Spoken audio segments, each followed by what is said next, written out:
Queen Bee's Bar and Grill is the place to be for excellent food and amazing service. Their fine dining menu gives you a big city atmosphere with small town prices. They are also the perfect choice for weddings, anniversaries, banquets, and special events. With seating for up to 500 guests, they can handle nearly any size event. With their fine dining selections, professional staff, and attention to every detail, you can be confident that you and your guests will have a great time and a great experience. Queen Bee's Bar and Grill is located downtown Paynesville. Check them out online at queenbeesbar.com. Yarmouth Ford is home of the lifetime limited powertrain warranty and buy 3 to get 1 free tires. In 1988, we built a reputation for customer satisfaction and brand expertise, and to this day we strive to maintain and exceed that level of service. We believe purchasing a vehicle should be an exciting time, so we've eliminated the headaches by offering guaranteed credit approval and much more. We also offer special buying programs for teachers, healthcare workers, veterans, active military, and first responders. Our fully certified service department is open 6 days a week and offers free pickup and delivery. More information can be found at yarmouthford.com. Meg Wealth Management has offices located in Paynesville and Wilmer and is a comprehensive wealth management, investment, and insurance firm. As your trusted advisors, we are wholly dedicated to helping you reach a higher purpose for your wealth and design a lasting legacy for your family. We leverage deep industry knowledge, a vast network of specialized services, proven investment strategies, and a passion for serving you. Let Meg Wealth Management help you live your life by design, not by default.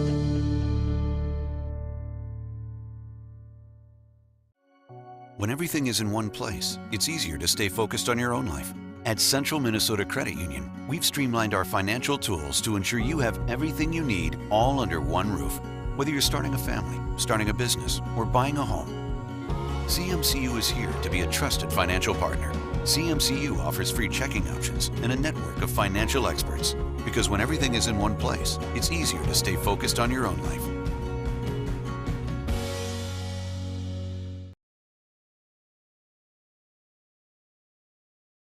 At Perennial Bank, our roots run deep.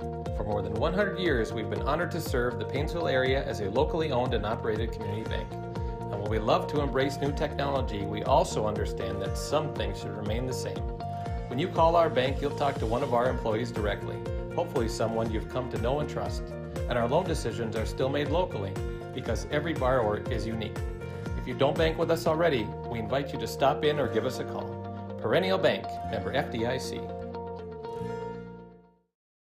M&M Lumber is your lumberyard, hardware store, paint department, and rental center, all rolled into one convenient location. Their operation includes numerous departments staffed with knowledgeable personnel who are able to assist with material estimates, product selection, provide tips to make your project go more smoothly. Stop by M&M Lumber today to get your ideas and plans in motion. Visit their website at mmlumberrental.com.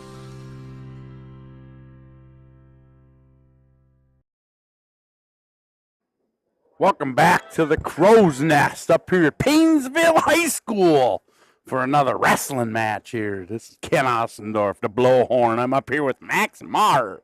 Still haven't got a handle for that guy. I'll have to talk to Schlaper on that. We'll find you something good. Yeah. And we got Mr. Jacob Bertram on the control panel up here again. Our favorite producer, of course. The Wizard. The Wizard. So tonight, the Bulldogs, I believe they're starting off with Staples Motley. Max, what do we know about Staples Motley? Staples Motley, I think, comes out of maybe Section 7A. Old storied rival from Paynesville back in the 80s, Ken. I believe 1987, Paynesville won their first state wrestling championship, and they knocked off Staples Motley. Oh, so they still pissed mad about that? That's a good question. I don't know, but we don't compete with Staples in a lot of different sports, but wrestling being one of them that we still do. And so Staples got some young kids. I know they have some really strong talent in their youth program right now, and it looks like they have a few open weights up at the top, so maybe they're a young up-and-coming program. I think they might be here to get a section matchup with Holdingford, who's a conference match for Paynesville, and I'm not sure what order it all will be going tonight. It doesn't say here on the program, but Paynesville will be wrestling Staples, and then also Milaca and Holdingford. Yep. And so Holdingford in the lean and mean will contend in a section with Royalton, who was very strong, rated 4th in the state, and then Long Prairie Grey Eagles, been a perennial Class A state team lately, paired with Browerville Eagle Valley, I believe.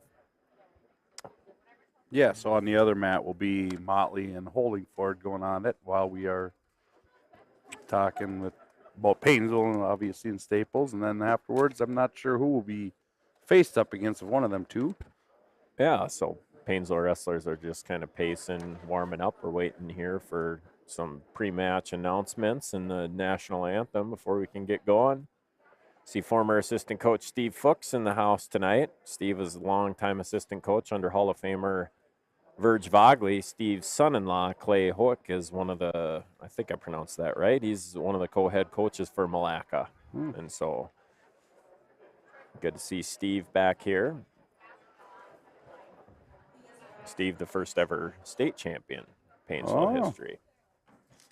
Oh, and we're about to go to the national anthem here.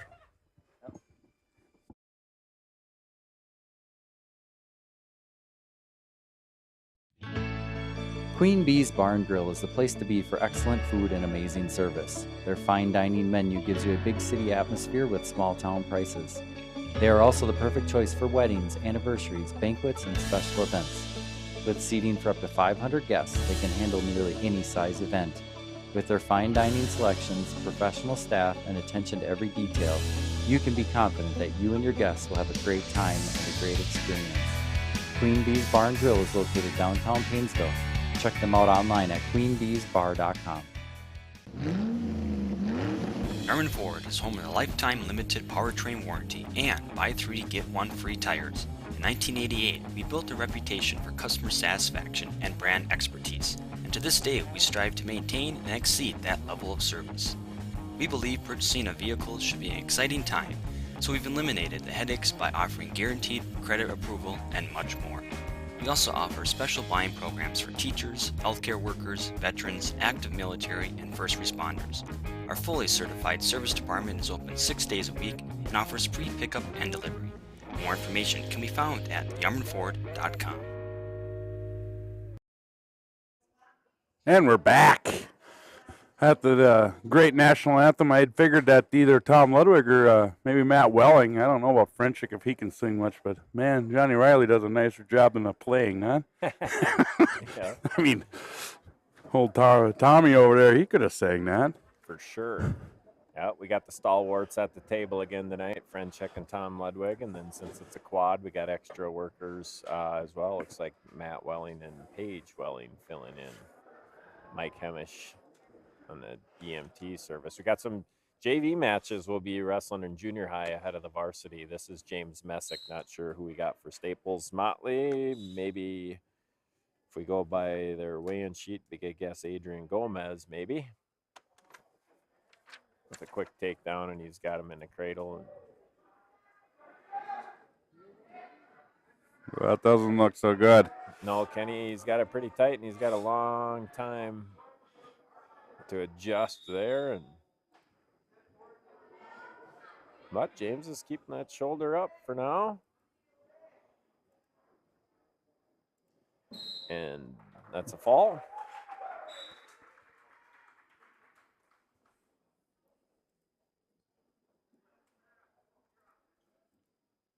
That was a quick match. Yep. That's the way I'd like to wrestle. As long as you're the one doing the winning, huh? Absolutely. Sometimes they wrestle varsity matches first and then followed by the JV, and sometimes no. So we'll try to keep our best eye on that. It looks like we're going to be right into the varsity right now with Carson Suki, Paynesville, a sophomore. His opponent is likely Eli Grewalt, Staples Motley, an 8th grader.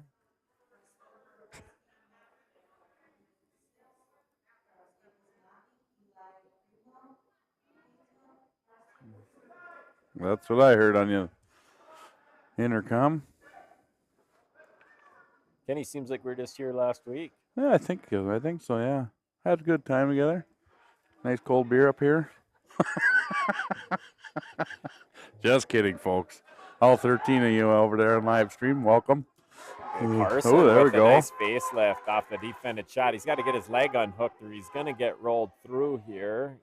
And he did, and now he's in the opposite position if he can get his arm clear and get back to his base. Now, when he was in that headlock position, Kenny, if he'd have kept his legs out front, his leg wouldn't have got hooked. He would not have been in the position to get rolled through like he did, but nevertheless, Carson with an early lead.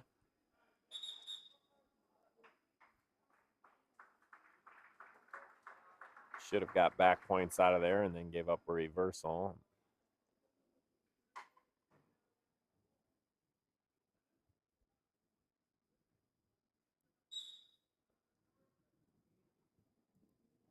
Waiting on the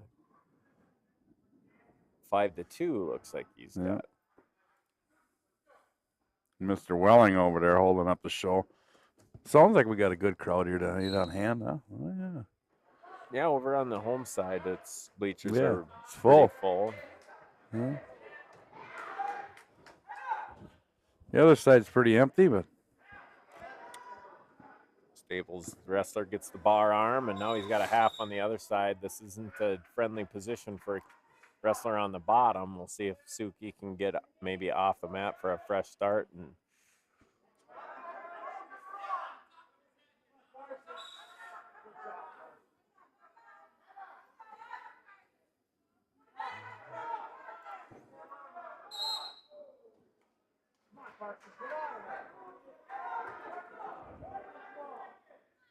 Staples head coach Mark Carlson. I wonder if he was a 3-time state champ, a few years older than I was in high school, right around the Tim Roberg, Jeremy Ryder era. Those guys might have wrestled each other, Coach Ryder. Oh, there we Carlson go. with a nice switch, Ooh. and Greenwald hits a re-switch, and no change yet.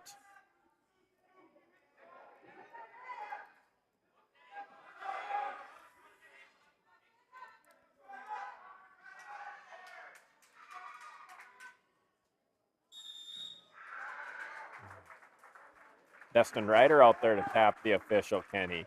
No horns tonight since there's 2 matches going at the same time. Looks like a winner by a fall on the other mat, Holdingford and Milaca. Unsure of if that's JV or varsity. Suki's going to pick down headed into the second period. 7-4 lead. Carson with a good job standing up and getting to his feet. Now he's got to clear hands and get out of there. Get his head and elbows up off the mat. Staples wrestler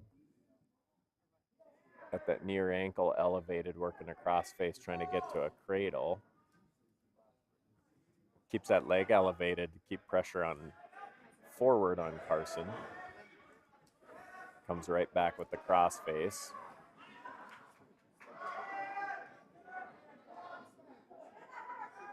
He's able to ride the cross body now, and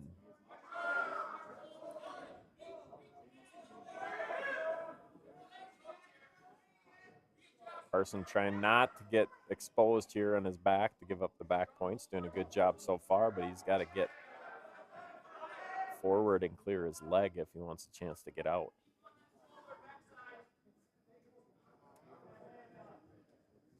Kenny, did you burn that popcorn I'm smelling? I wonder who's in charge down there. I don't know. It's definitely burnt. Hopefully that fire alarm doesn't go off because it's cold outside. I might just stay right up here.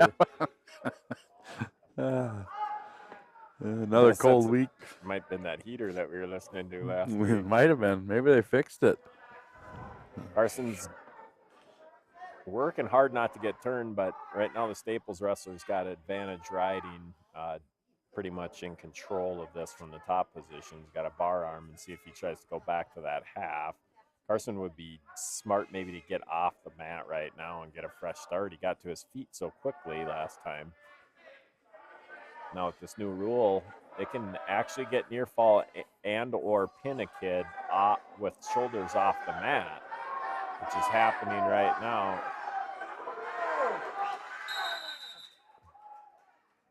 Oh, ran out of time.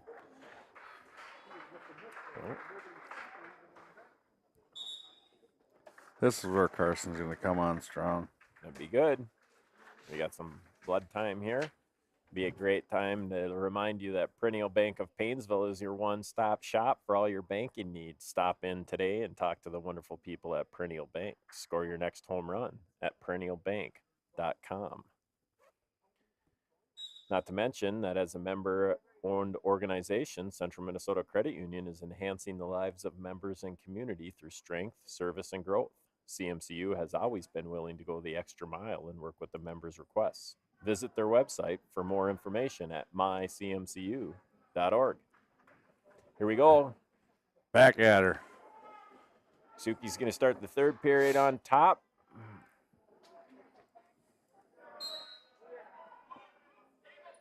Staples wrestler quickly to his feet.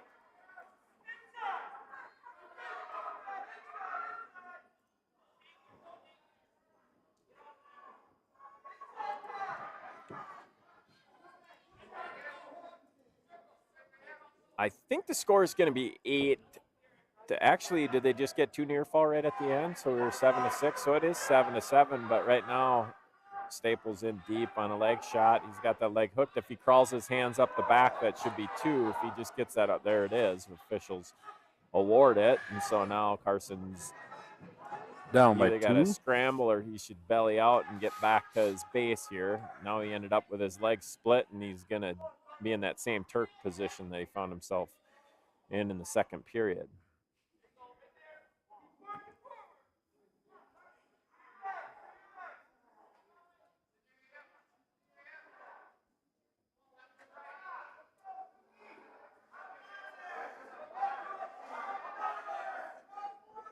Suki down 5 now, 7-12. 50 seconds left.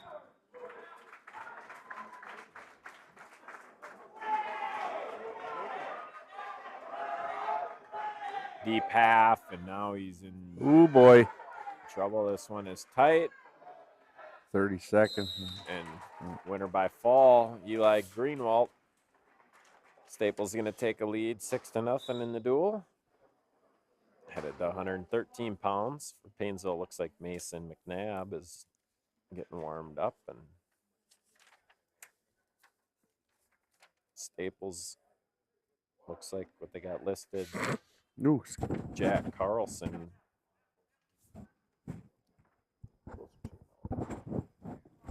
Jack Carlson weighed in at 113 pounds here. He's 14 and and 9. Jack Carlson, 14-9 record for the freshman. What do you got for a record for Mason, Kenny?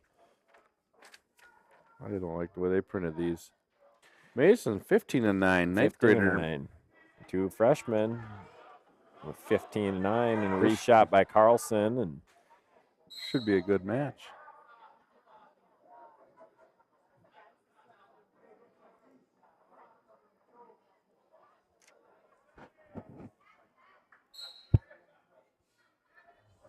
I didn't know you could call time in the middle of a wrestling match. Yeah, what the heck's up with that, right? His headgear came loose, so oftentimes the officials will call time. Yeah.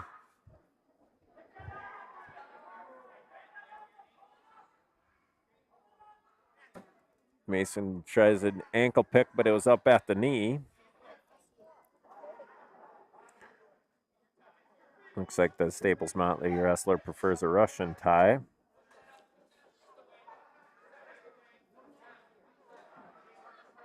Neither wrestler's attacked much as far as shots go, and there's a nice single leg sweep. Mason with a wizard defense. And 2 takedown for the Staples Motley. Carlson right into that cross face with that ankle elevated. It's almost like we might have to be ready for that today. If you're Paynesville Bulldogs, you know those cradles are going to be coming. First 2 wrestlers going right to it in the top position.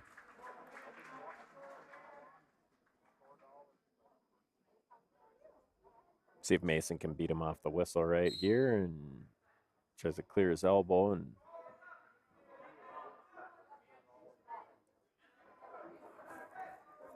down by 2 yet.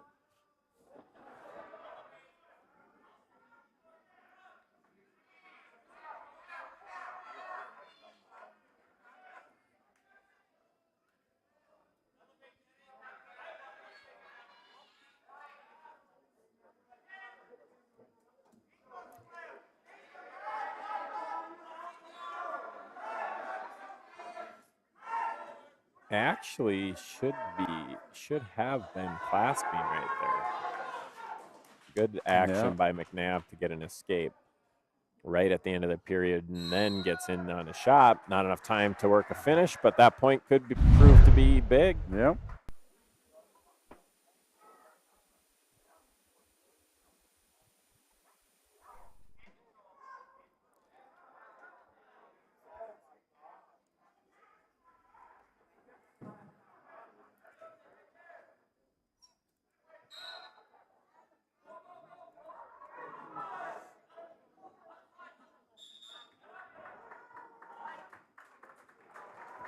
Now Carlson with an escape.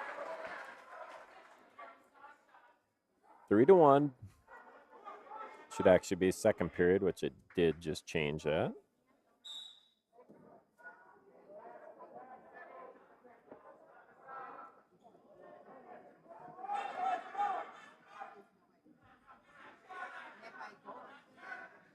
Pretty evenly matched wrestlers. I'd say so far, yeah. Definitely Carlson didn't want to be in that over-under tie.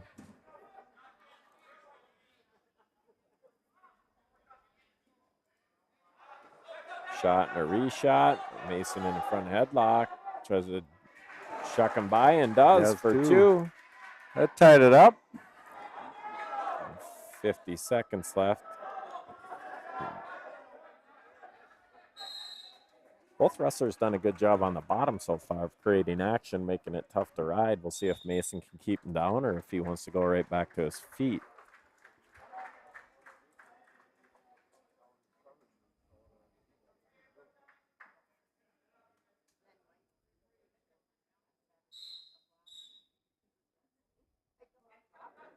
Yeah. Lets them go pretty quick. Yeah, so a wrestler, if that wrestler stands up and you stay behind him and don't attempt to bring him back to the mat, you get called or warned for stalling. And so sometimes if it's just a warning. Yep. You never got a warning. No, I didn't get a lot of warnings, you know. Sometimes if you elevate it past the level of a warning, Kenny, they just go right to the real thing, you know. Yeah. Maybe in Mrs. Wimmer's English class I might have got a warning or two. Oh, boy. But how do you know where the limit is if you don't test it? That's right. We'll see if Mason can get a takedown here. 15 seconds now. You don't want to do anything foolish and give up a takedown, but if you could score at the end of the period, those points are going to win matches. Nice shot there.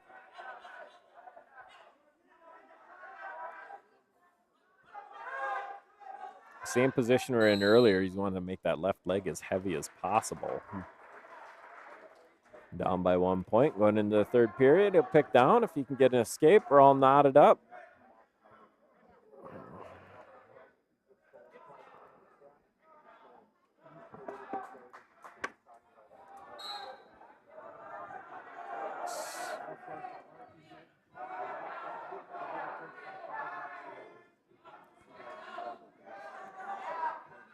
There you go. Got Mason. We're on a spiral ride into a half Nelson here. Gonna step forward to break him down. Mason's getting a little wind here, so he had a cradle, but he ended up getting his leg caught in there, and he's in a little bit of trouble right here. And what he does not want to do is give up near fall out of this as well. And now he's down by a point, but he's got a minute and a half to get out of there.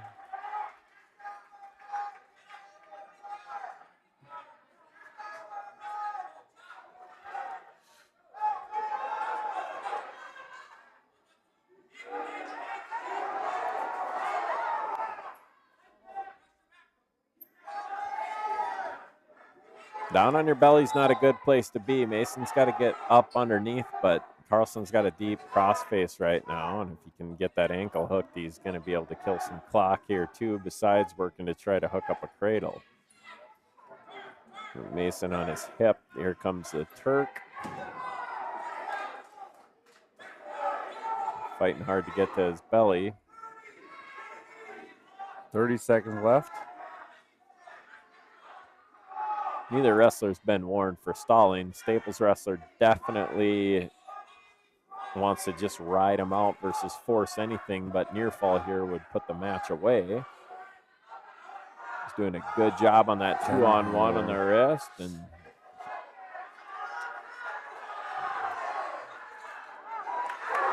Ooh. no. Oh. That was close. Yep. I guess two wrestlers with 15 and 14 and 9 records, and as freshmen, 6-5, pretty even match.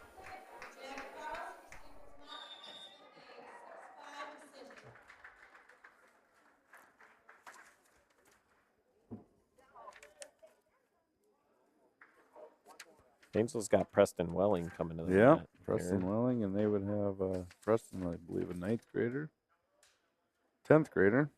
Missed a year there. And he's going to win by a forfeit. So that'll tie the team score up 6-6. 126 pounds. Owen Winter is who Staples Motley had weighed in at, and Paynesville Mason. They should have got some Hansen. points for that last match.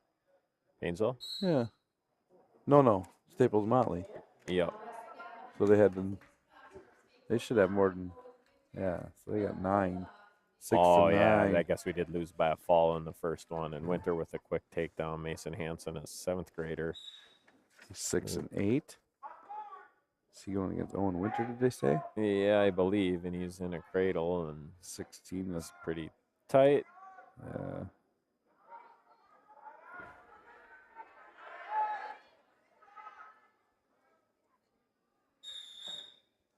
Yeah, he looks.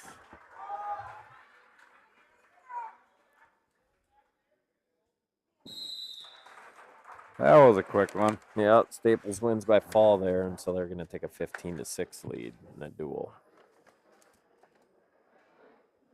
Then we should have Brandon Hess coming, right? 132, Brandon Hess in the corner coming up.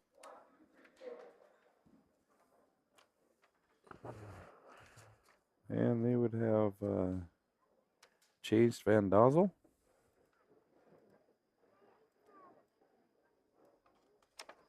Let's see who they.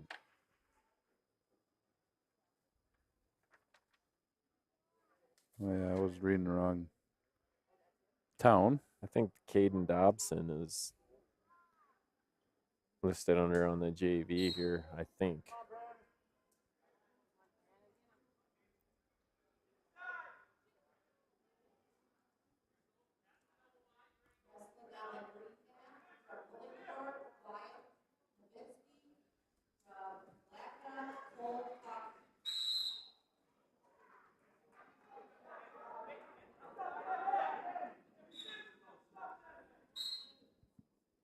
Waiting to hear the wrestlers announced from this is certainly Brandon Hess from Paynesville.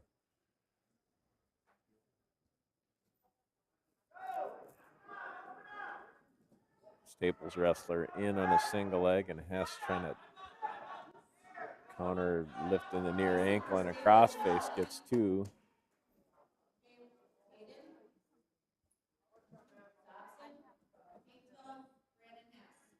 It is Caden Dobson, and Hess got the cross body working the guillotine ride, and got a 1 count.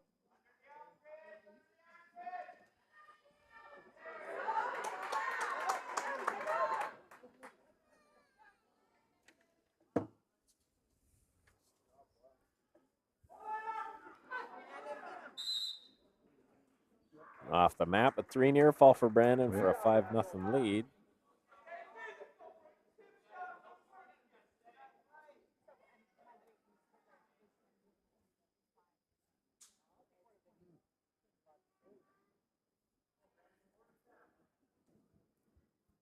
Hess up on top here. Wants to get the leg in, which he does. Goes right back to the crossed body ride. He must have got elbowed in the face there a little bit. He froze. And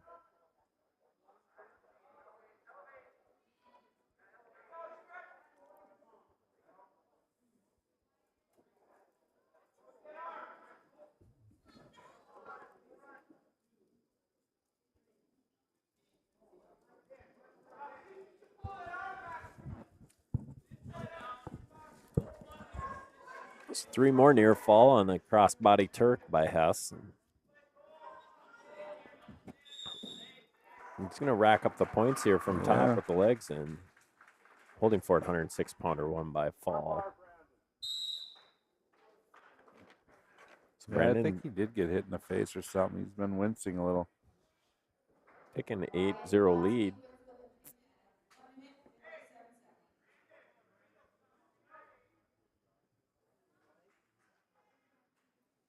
See if Staples wrestler works a cradle again. Ooh.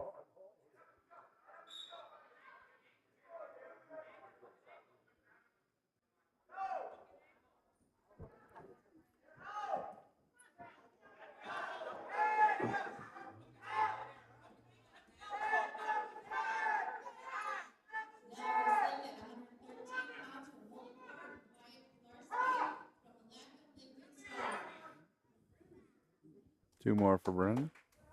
Esnon takes a 10-0 lead, and he runs a cross face himself, running it around on a butcher. Oh, he's got this pretty tight. Yeah.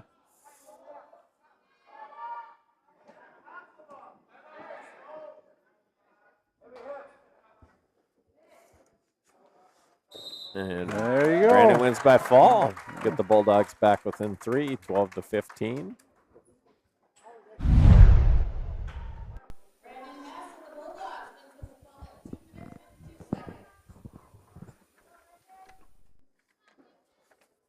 Staples probably going to have this number 7 rated kid in the state, Colby Tappy, 8th grader with a 35-1 record. Paynesville got Mitchell Blonigan.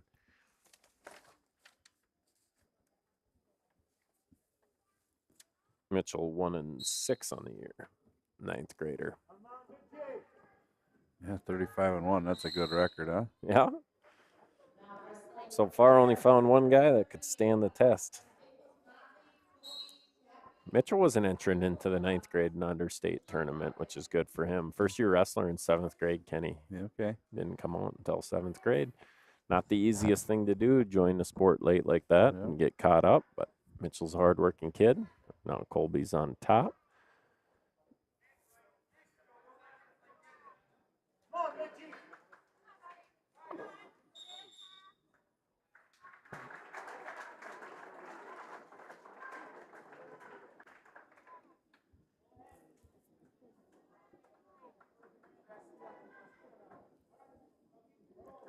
So as a coach like that, you know that we're probably underdog going 7th in state, 35-1. What do you tell your wrestler that's wrestling? Probably try to save team points right here. Keep the match as close as you can. Don't get pinned. Those kind of things, because when it comes down to the final overall team score, every time you don't get pinned, you're saving points. Yep.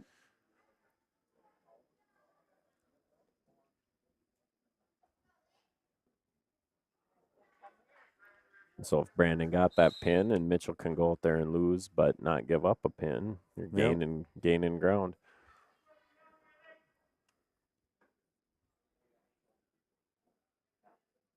Eighth grader, ranked 7th state.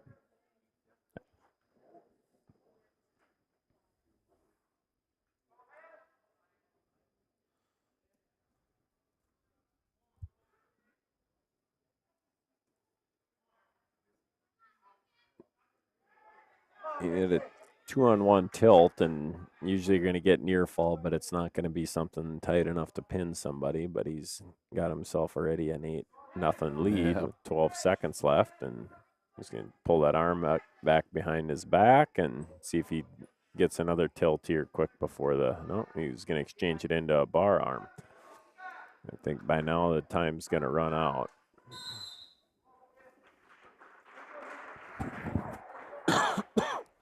Paynesville was in action last night over at Eden Valley, I believe, for quad. Eden Valley and Albany and Long Prairie maybe was the other team. Okay. How'd they do there? I think the Albany one came down to heavyweight and will be wrestling in a tournament at Minnewaska tomorrow, individual tournament, a bunch of the West Central and Central Minnesota Conference schools. Tappy, who's out in no time there, and now in on a deep double. If he crawls his arms up the back, which he did, he gets his 2 takedown. No.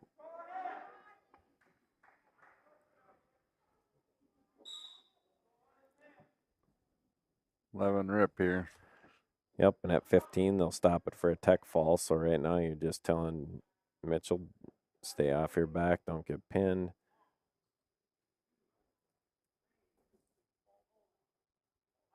Bench is actually pretty quiet. It is quiet in the gym tonight, Kenny.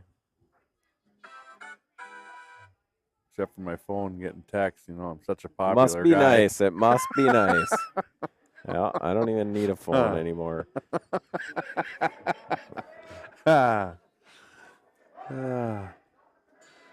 Mitchell down 14-0.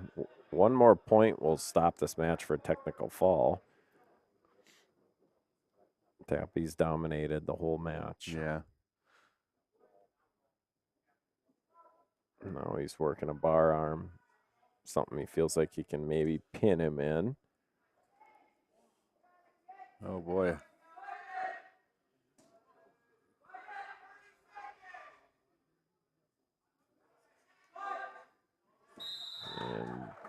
And he does, and Staples extends the lead 12-21.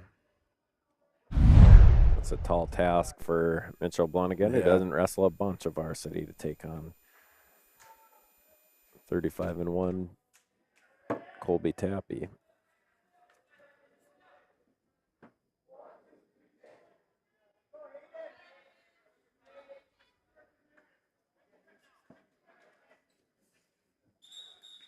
This is Hayden Andrews for Paynesville. Not sure on the Staples Motley wrestler.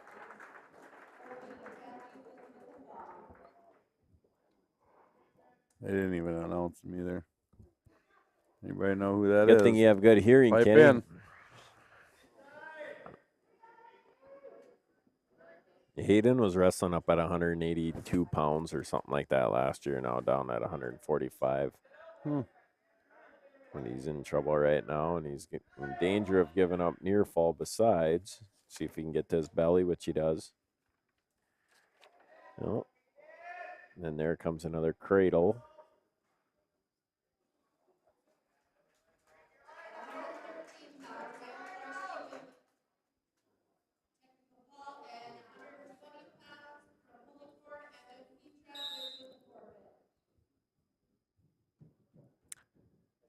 Got some blood time again, Kenny. Oh, yeah. Which reminds me about Queen Bee's Bar and Grill is the place to be for excellent food and amazing service. Conveniently located downtown Paynesville. Check them out online at queenbeesbar.com. Quick shout out to all those watching at Queen Bee's now. You think that place is full of people Bulldog live streaming right now? Yeah, absolutely. Yep. Watching the pinstripes. The Wizard is really getting back and forth on these cameras. He didn't miss a beat. Now we got Holdingford and Milaca out there, right? You got to get up pretty early in the morning to get ahead of the old Wizard. Probably the only one I know that can beat him consistently is Mitchell. Who's Mitchell? Mitchell, the younger brother. Yeah, we know that's not true, right? We got Jacob working hard on a Friday night. Mitchell, who knows? He's probably just getting up from his nap. Well, I hope he's at home listening or watching wherever he is. You know I'm going to read them all except for give you that community ed. I'm not reading the Kenny. community ed. Yarman Ford is active in our community since they donate to Paynesville PACS program to help feed our students as well as local food shelf. They help host events for our sports teams and booster club, are active in our area chamber of commerce, and host a free drive-in movie night in the summertime. More information at yarmanford.com. You know what would be good? Is if we got sponsored by Red Bull or Monster or something like that. I could think of some other sponsors. Well, yes, I'm sure you can, but I figured I could say Red Bull and Monster. I could absolutely go for a Red Bull right now, Kenny. I can honestly say we're gonna need a blood transfusion down there pretty soon around the break. I have never had one of them. Yeah, well, it's been a while There's for me, always too. a first, but Hey, did you know for over 30 years, M&M Lumber has been providing the services and products needed to start and finish any construction or home improvement project? They offer a wide selection of building materials, hardware, paint, and even an expanded rental center to help you complete your projects. Stop by M&M Lumber today or visit their website at mmlumberrental.com. Caution on staples.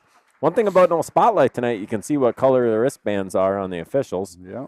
And Hayden working to stand up right off the whistle, and he is able to get to his feet. Staples wrestler works him right back down, hands on the mat, bumping him forward with his knee. Hayden doing a good job staying up on his feet. See if he can get away.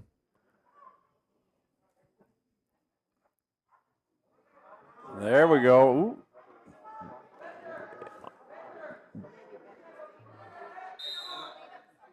Off the mat, no change of control.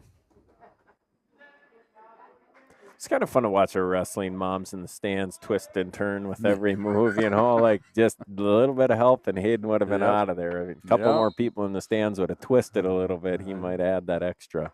I think he would have.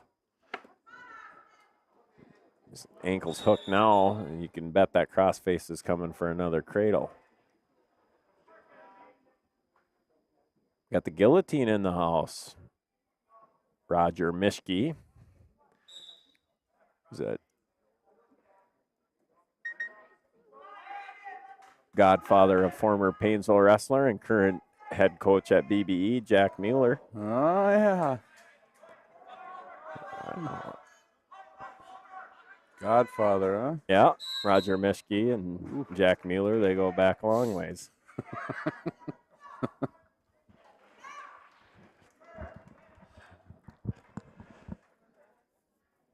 No, the guillotine, he does the Class A rating, so I'm sure he's here watching Staples, Holdingford, Paynesville wrestlers. I think they maybe just came out in the last rankings around January 27th. Spencer Eisenbrown, Paynesville wrestler, rated number 9th in the latest rankings at 220 pounds. Hayden's got to get out of here this period. Only down 2-0. This match is still within striking distance for him, but doesn't want to spend the whole period down underneath again. Staples wrestler doing a good job keeping forward pressure, and now he's got that ankle hooked and elevated again. Like to see him knee slide his ankle out of there, and he's going to end up in a crossbody Turk too if he's not careful. Coach Ryder saying, crawl forward. He got to get his legs split or unsplit. No, he's got to fight hand control down there, and he does finally get his arm free out of the crossface.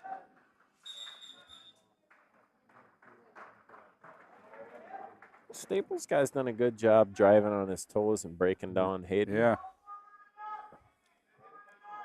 But at 2-0, he still got a chance, one move away.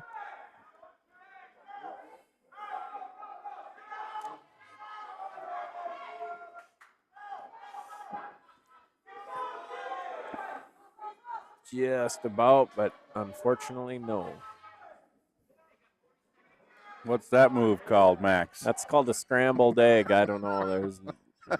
They don't teach that one right there, a scrambled position, and he just about got out, but he wasn't able to clear his leg, and now he's got crossface to contend with again.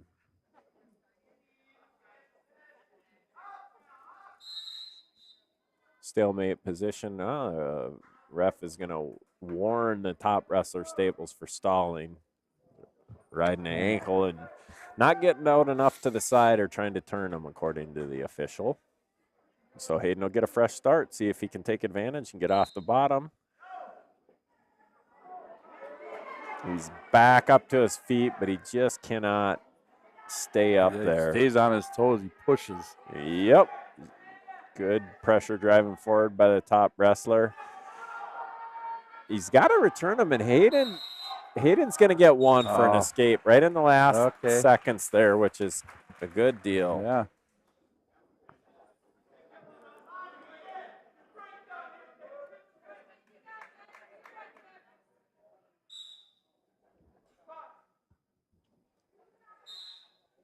You got the wizard. He pays attention to the comments, and he sees that there's people wanting to see both mats, and he's right on top of that. Uh-huh. For you Milaca and Holdingford fans, on the top left, you see Holdingford and Milaca. I'll try and update you on the score. Looks like Holdingford is winning team score 15-4, and this is 126 pounds. The scoreboard that you see on the screen is the Paynesville Staples mat. The team score in favor of Staples Motley 21-12. So I'll do my best to give you an update a little bit. As you can see, the Holdingford wrestler is in a pinning combination, but out of time up top. I'll update that score once in a while. Once again, it's 18-4. Holdingford is ahead of Milaca at 126. Isn't that the score of that game? I think it's 0. 21-0. 21-0, Kenny says. Basketball hoop in the way. That's about all that thing's good for, is blocking the scoreboard. But well,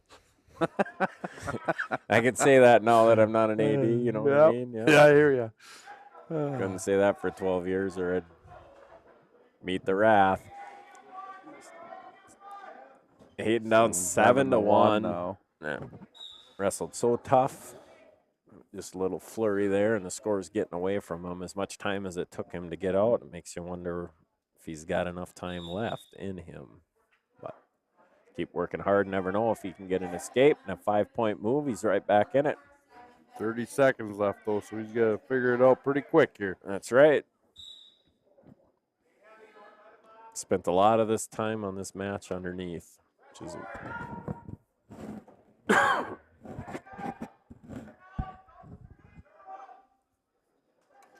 Kenny, do you have to work this week, or do you have it off again? You're so funny. Well, I had it off. I put my time in. Yeah, of course, he punched in and forgot to punch out a couple times too, I bet. Staples wins that match 7-1. Hats off to Hayden for fighting hard.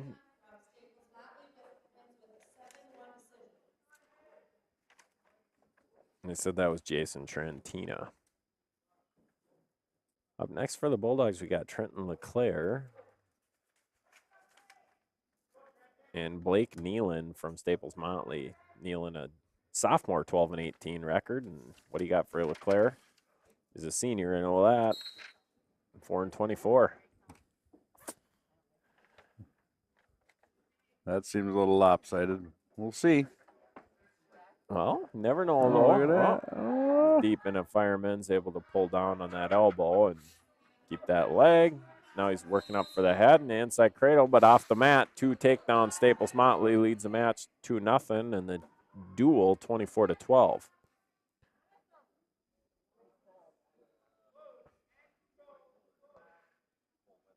And blood time at 132 on the other mat. This is at 145.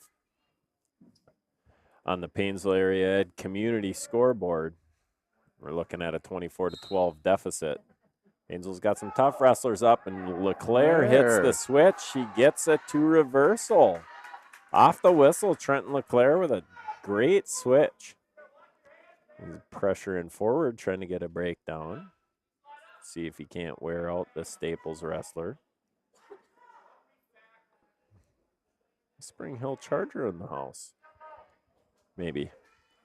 That's at San Diego Chargers or Los Angeles. That right there looks like a Shaneberg. Well, if it's not a Shaneberg, it's got to be a Terrace. That's all they got up there, isn't it? Yep. Shanebergs and Terraces. Trenton tied it up 2-2, minute 8 left. Fighting a switch and able to split the leg. See if he can keep him split. Work as Turk himself. Staples guy able to get his legs back underneath him.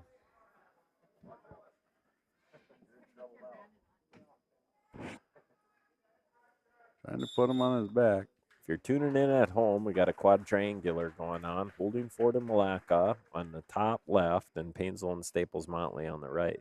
The scoreboard on the screen is this Paynesville Staples match.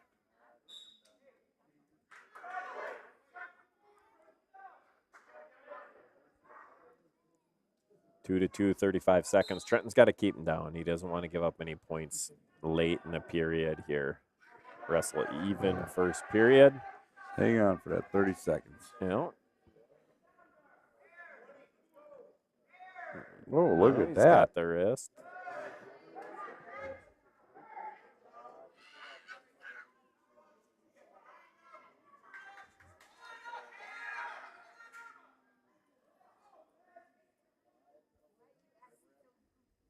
Nice for Trenton to get a win here as a senior.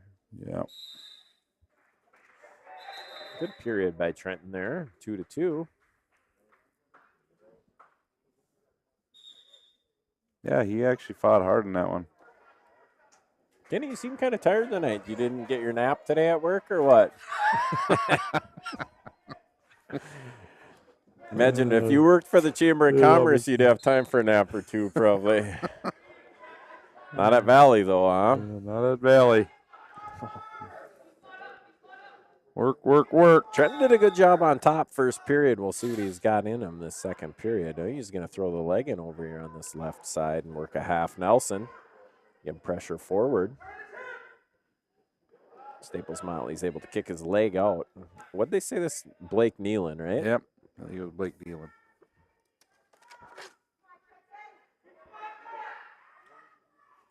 Trenton's doing a good job on top. We'll see if the official's going to warn him for stalling, though. He hasn't gotten out to the side at all. Just kind of rode right behind him parallel. And we'll see what we got going on The here. scoreboard went dark. Had to be something that Matt Welling did. What else? You think it couldn't be Tommy, could it? No. Tommy wouldn't have kicked those cords out or anything like that. The nice part about when something like that happens is nobody's looking over there at those guys right now wondering what is going on. We're not talking about them or nothing. Nope, the wizard, he's right on it. You can see they're fixing the cables and they are running the Paynesville Community Ed scoreboard, and they got it back on that scoreboard. The Bulldogs trail 12-24 at 152 pounds. They're pointing. They want the other ref over there. He must have had something to do with it. Yeah, I think there. their question is, did the Staples wrestler get an escape? And then the other thing I think they're looking at doing, they're wondering about switching a scoreboard maybe.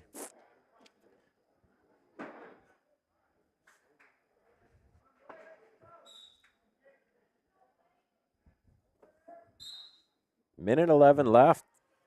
They said Trenton was still up top, but there's one. That might be an okay deal because Trenton's got a shot to get back on top. If he does, he's going to get a takedown. This is what you call a scramble position, and now he's in trouble, but he rolls through. Kenny, because we're live streaming, we didn't even have to pay for this action, but that right there was worth the price of admission. You were on the edge of your chair right there. I thought you were going to jump out this window, land on Paul Hess down there, and we would have had a match in the stands. Trenton is down 1 point, but that was great action. I thought he was going to be stuck on his back there for a second. I did too. Who do you put your money on, me or Paul? I'm going to go with you. You're coming from the top rope up here on down. I'm thinking if you land square, Paul, he isn't even going to know what. We're in deep on a fireman's. He's up the back. He's going to get 2, and Trenton's got to bail before he gives up back points. Trenton got his arm buried in there again, and Destin Ryder over there talking to Mishke from the Guillotine. I think Destin is lobbying to be rated next year already as a 7th grader. He's buttering up to the guy who does the rankings. He's no dummy. Mm-hmm. Destin, a future Bulldog wrestler, just like his dad. Trenton trying to get his leg free, but he's got to work up to get to his feet. Now he rolls, scrambles, missed the leg. Sit out, looking for another one of those switches, but he's got to clear his hips to do so. Second, that's match. Oh, second one done. Yep. One left here. We got another period here. This one's so exciting. It's a good thing it's not over with yet. How many we got tuned in? I got 24. 24. 10 And 10 on Facebook. 10 on Facebook.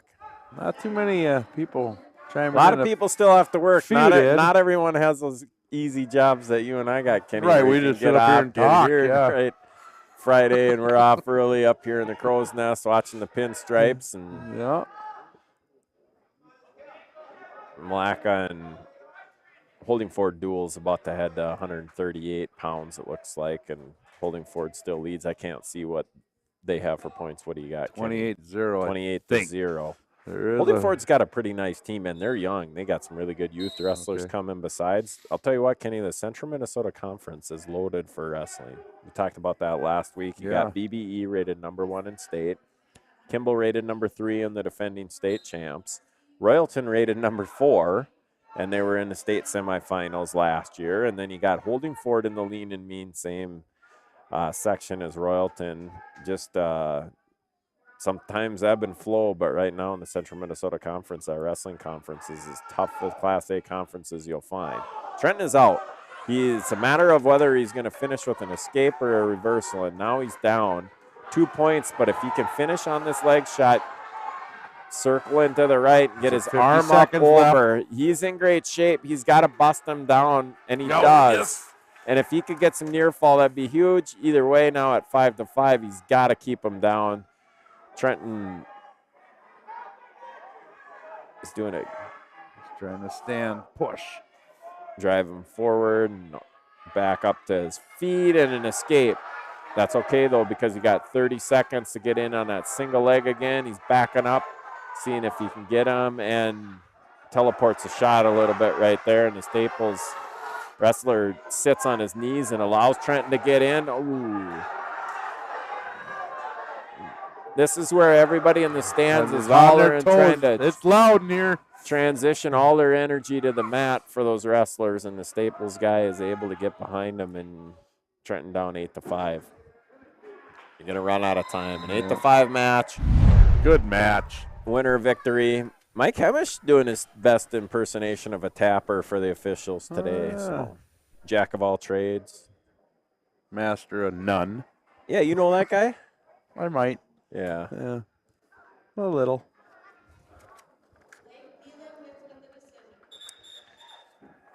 Well, at 12-27, this thing's still in reach, and Paynesville's got some good wrestlers up top. Yeah, they got a lot of opens here the way it looks, too. So here comes Colin Wentlet, and he's going to end up taking a forfeit, I think. And that is correct. So Colin Wentlet, the 7th grader, is going to grab a varsity win via forfeit, and then it'll move the Bulldogs to 18-27 here.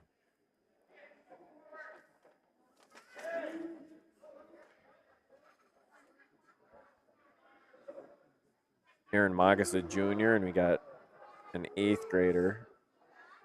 160. Luke Birga. We'll go with it. No idea on the pronunciation of that, but fends off that shot pretty good. Magus right back up and an underhook on his feet. Now working a Russian tie to a single.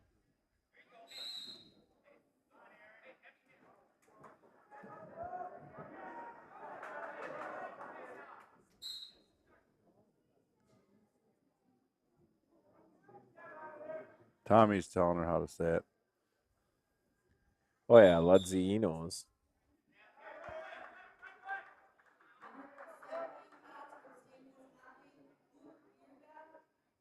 Yeah, Luke Birga. Sometimes when you don't know how to pronounce stuff, just say it fast and confidently and it'll work. Yep. Same way you got your prom dates back in the day. Oh, it was my long hair. Yeah. The thing is, you were so nervous you were out there trying to practice on someone, and they actually said yes. You're like, oh, shoot, I was going to go ask someone else, but since you said yes, better. Anyways, back on the mat here, we got Aaron working a Russian tie, trying to drop down into a single, but he's got to get his head on the other side. There's two little different body types again, huh? Aaron. Yeah, Aaron, tall and in deep and able to trip him down on a crackdown finish. If he can pull his arm out, keep that leg split. That gives there him a comes lead the to leg.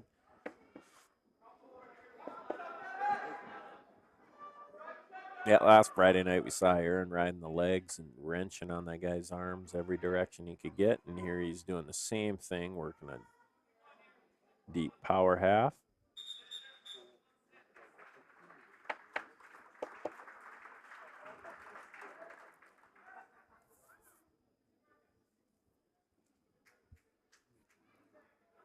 And he's got him on his back. 15 seconds left. Definitely got time to get 3 near fall. Doesn't look like he's got anything tight enough to get it in, Yeah. but going to get his 3 near fall and start over and work it again. And time. Future Bulldog Drake Orston out there tapping now.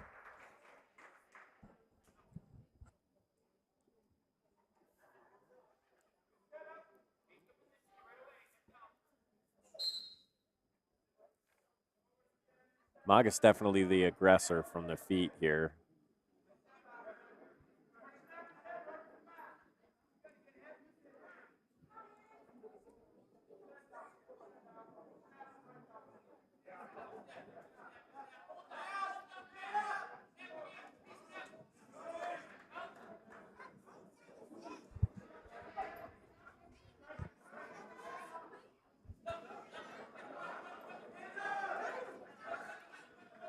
Maga's overpowering this wrestler, don't you Yeah, think, Kenny? I think he is.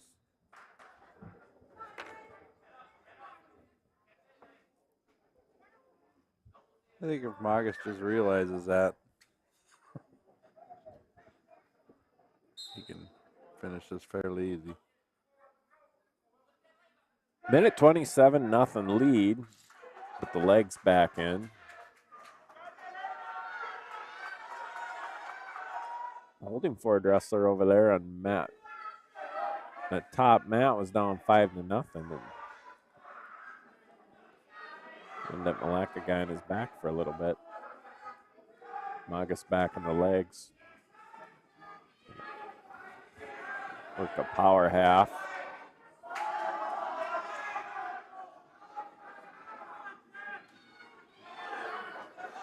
Yep. Staples able to get his arm through. 10-0 now. 10-0, racking up the points. Gonna have to get something tighter if he's gonna pin him.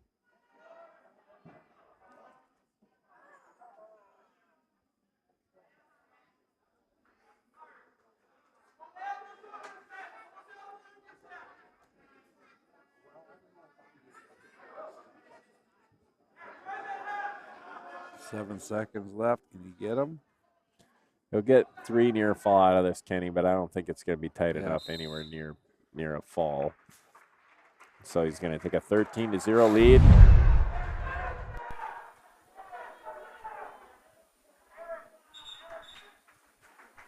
So he's going to be on top here, knowing that he's probably not going to get away. Coach Ryder says put something that you can pin him in because the next turn is going to be the end of the match. Milaca got on the board right there, I think. Yeah.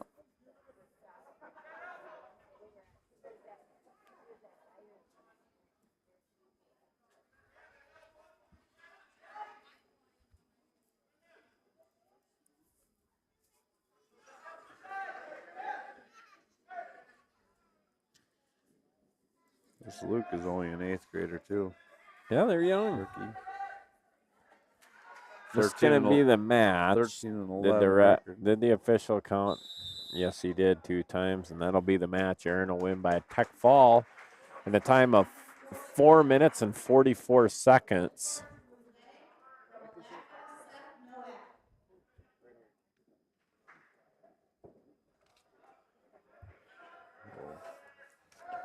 So we'll head on to 170 pounds. Seth, he was fun to watch last week. Yeah. I hope he gets to wrestle here.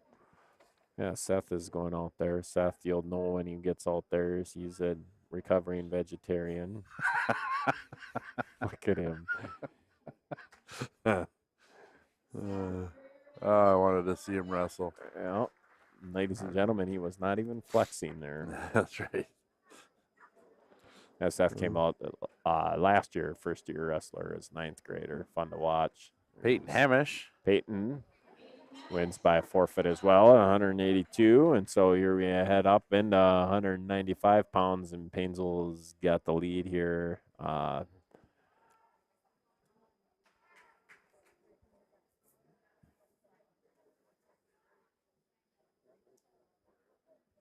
think that is open on both, huh? Or what do they do then? Yeah, Paynesville could run out Sam Brick to take a forfeit if they want to, which probably from a team score standpoint isn't going to matter anymore, because if Staples doesn't have a heavyweight, we'll be able to take that one, be a forfeit, and then Spencer Eisenbraun's going to get a match here. So Sam Brick, first-year 8th grade wrestler, is going to win via forfeit. He doesn't know what's going on right now. He says, are they sending somebody out? He was nervous for a second out there. Here comes Spencer Eisenbraun, rated number 9 in state, 220 pounds. And we'll see Staples. Yeah, they're going to run somebody against him, I think. Huh? No? They forfeit here.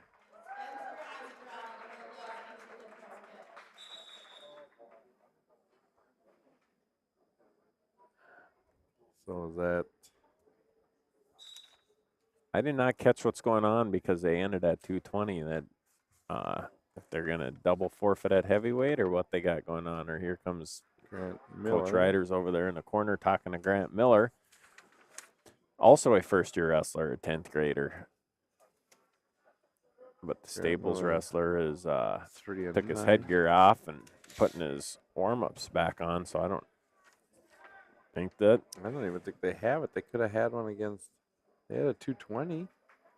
That might be the, yeah, I think they had a 220, but they probably didn't want to put, maybe they didn't want to put that freshman up on Spence or what they had going on. Looks like that's going to do it for the varsity duel. We never did get clarification on the final score. The weights entered in on the scoreboard, but Bulldogs lead 47-27, and then perhaps a double forfeit at heavyweight. We'll go with that for now. For you statisticians at home, you can catch the final real score in the Paynesville Press. Mike Jacobson will get that out to you next week, Wednesday. Tuesday night. Yep, Tuesday night if you buy the online version. And here we got some exhibition matches. Roman Roberg versus unnamed Staples wrestler here. We're going to go with either Justin Olson or Caden Kramer. He was fun to watch on Friday. Yeah, Roman had a few wins last week. He doesn't move like you. It's quick. Light on his toes. Circling to the right.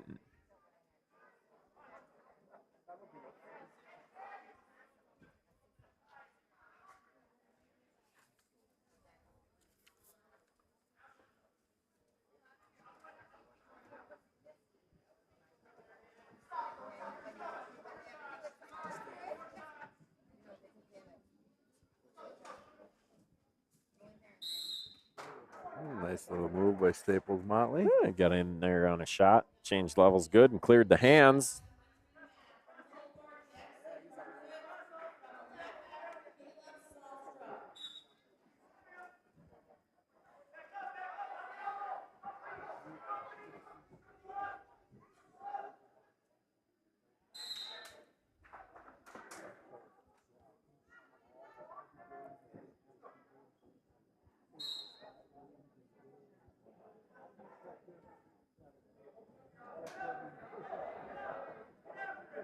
So these younger wrestlers, they get a chance to wrestle at tournaments and stuff, huh?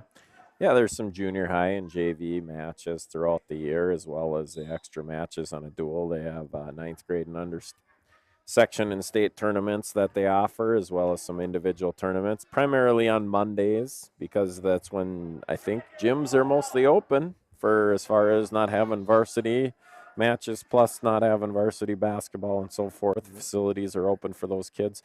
Generally speaking, Kenny, wrestling varsity wrestlers, you'll never see them doing Mondays. They prefer not to come off of the weekend and have to make weight on a Monday gotcha. hold their weight over the weekend and so forth. So even Tuesday's a little bit tougher on them some, but the younger kids usually not cutting that kind of weight or having to watch it to the same degree, and so they have a lot of Monday matches. And a lot of times they don't have distinct weight classes either. For the 9th grade and under section tournaments they do, and for some individuals, but most of the time coaches will get together at a meet and they'll just match up and try to get as evenly matched kids as they can with round robin type brackets. Roman's up to his feet fast, and he's out for an escape in the first point.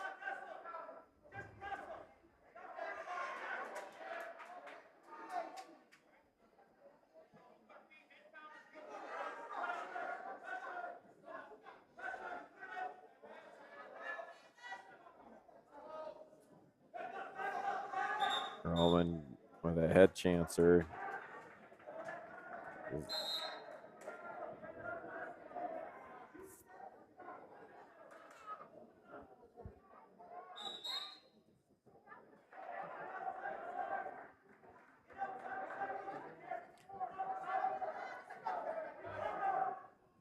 Matt's not too quick over there on the finger either. Roman definitely got one here. Yeah, he's leading. Roman is leading 1-0. He was not able to finish that takedown, and now he's in trouble, but he does have that leg tight. He's not in good position on his belly, though. You got to slide up to his knees.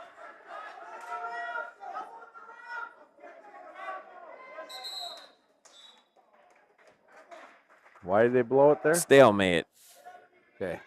I think it didn't look like they were off the mat, were they? No. I think a stalemate and in deep again, and now it dropped down.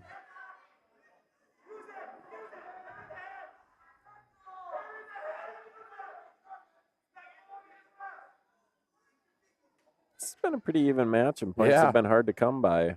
Roman escaped pretty easily in the second period, but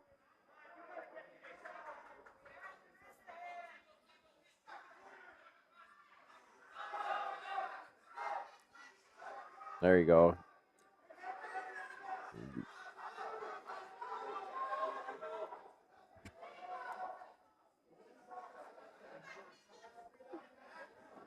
Grab that far ankle and hang on.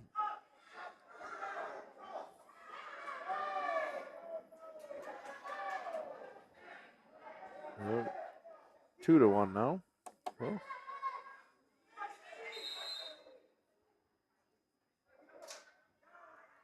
Right when Roman was going to get some points. Yeah, ran out of time. Isn't that how life goes sometimes, Kenny? Just run out of like time. A box of chocolates.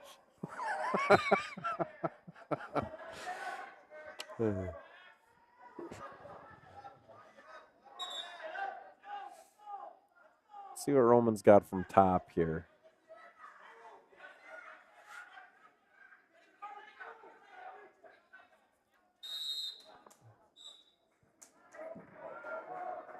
Got an escape, and we got some blood time, and now it's time for Kenny's favorite advertisement. Did you know? Did you know, Jacob? Hey, let me hear you read this. Nice. Right here, the one you're listening to, this student broadcast live stream, is a community education program. How about the new PAC, Paynesville Area Community Center, PAWS, school-age children, for childcare, ECFE, preschool, youth recreation and enrichment, summer recreation and enrichment, adult basic education, adult enrichment and recreation programs. They're all Paynesville Area Community Education programs, too. Check out their website at paynesvillece.com to take part in Paynesville Community Ed. You do that so well. Kenny, is community ed. Well, that is community ed. Yeah. Right here, this student broadcast live stream you're listening to right now tells me you never graduated high school. I did. Still a student. Oh, I guess you're right. That's all right. Lifelong learners they promote. That's community ed. Hey, Roman, don't give up near fall out of this. Now you want to let go right now and start over because you already gave up the 2. You don't really have anything with that leg. Because now he ended up with his arms tied up the sides. Deep crossface. Working hard. Staples, the wrestler does get it hooked up. Oh, Roman, there you go. Good strength to break that clasp. Keep that wrist and get out. 50 seconds left. Roman's down 1-5.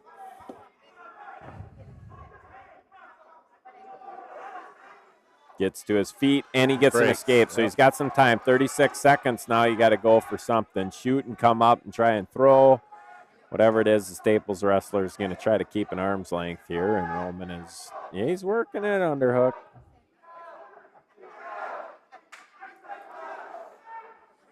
Shot and reshot. Brings him right down.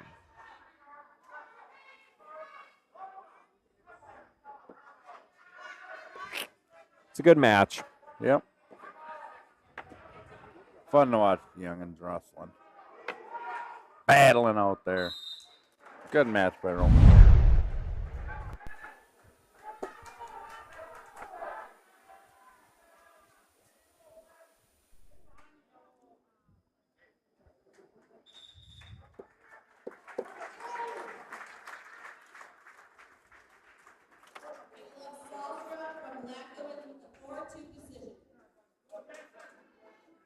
So who's this out here?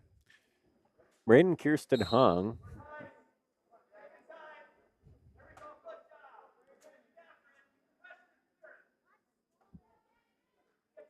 I did not hear the name of the Staples kid or if they're announcing these junior high kids or not. I don't think they are announcing them. Then 160 on the other match. 2 takedown for Staples.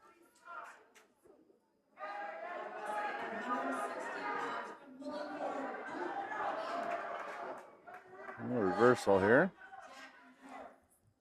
Yeah, you're not going to want to take your eye off the match when Braden Kirsten Hahn's wrestling because he's going to have some funk coming from every which direction.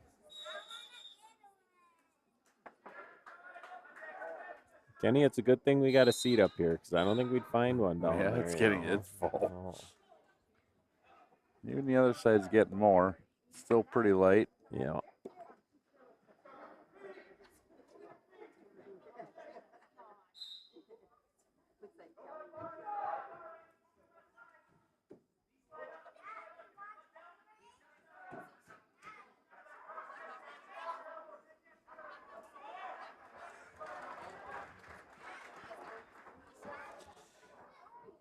When Matt DeCousin is producing, does he usually deliver popcorn up here? Yeah, all the time. Yep. Popcorn and waters and keeps us producers happy, you know. Our pay is not that great. The Wizard is on a tight budget, which is understandable. You got to appreciate a fiscally responsible producer. Kirsten Hahn trying to get that. How does it feel to have one of your students your boss right now? Yeah. Well, in order for him to be considered one of my students, he would have had to learn something from me. So chances are slim to none. Yep. I always, once in a while, I remind people to be nice to people because they might be your boss someday.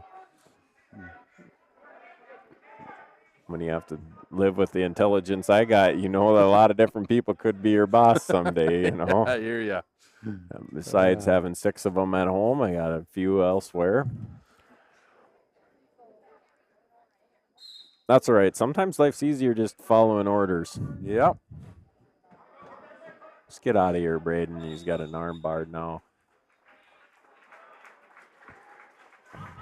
There you go. Oh, yeah. See, just how you drew that up. You let them bar your arm so you can kind of roll back over, and he's going to go right to work on this, and he's going to end up trying to facelift him, I'm going to bet. No.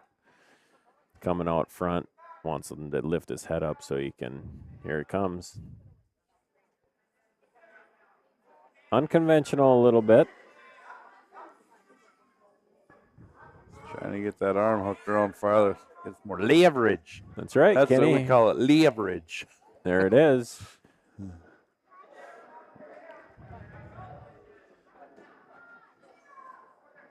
Like, nope, we'll do it a different way.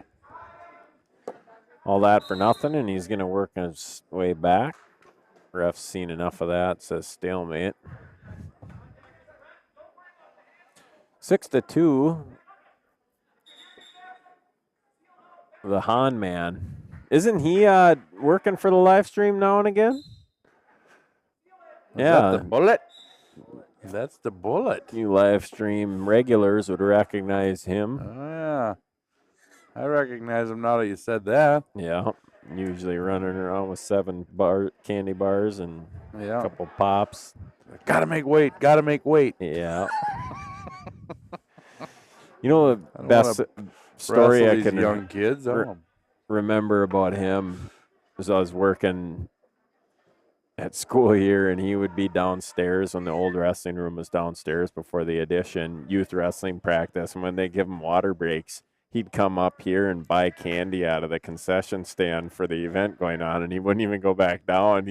One time he bought like 5 Twix, eats them all, and then waits till they're all gone and goes back down. He's got chocolate all over him and everything. I mean, world's longest water break, he's just smiling.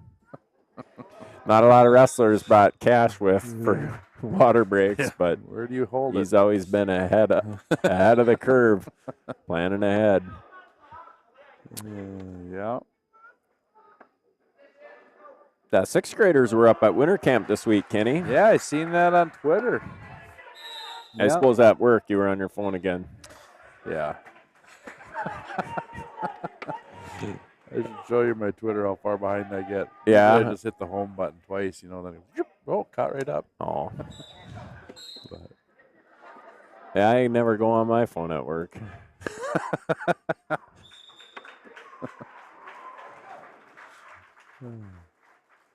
I got more work on my phone than I think I do other stuff. That is unfortunate. It is unfortunate. It's the one negative thing about the advancement of technology is they found more ways for you to work. You know what I mean? Like, it's supposed to make life easier. Instead, it just... We're going to follow you around. Good scramble on that other mat. 5-4 match. Yep.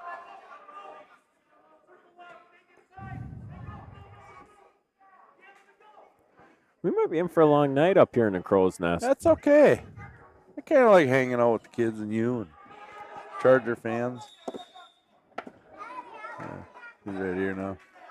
I think that's definitely a terrace, huh? Looks like a terrace. Yeah, the longer we're here, the better chance we got the Wizards going to bring us up some popcorn. Yeah. Look at that. He's got him right where he wants him, on his back. And what is going on here? Nothing. He had him, and he got 2, and now he's going to bring him back. And a true live stream experienced producer. What is his job on the live stream anyways? That is not a wrestling move. Otherwise, I'd be telling you what one it is. He kind of just did his funk. Yeah. Maybe it should be a wrestling move. It is for him. We're going to start teaching him that. I think Piepenberg knows what it is. He just instructed him on what to do. Taking a look at Coach Piepenberg, the junior high wrestling coach.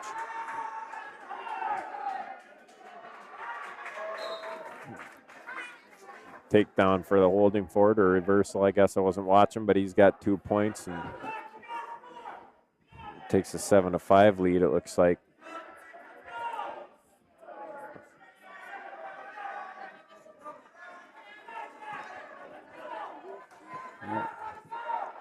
Nobody piping in here.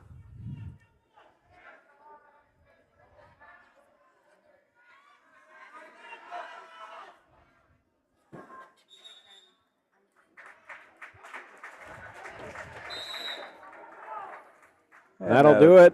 The Bullet with the win, 10-4.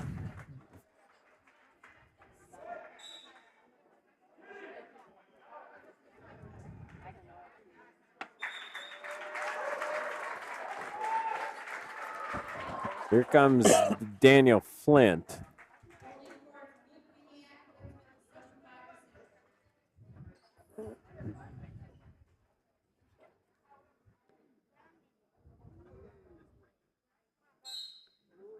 Flint, an 8th grader, I believe.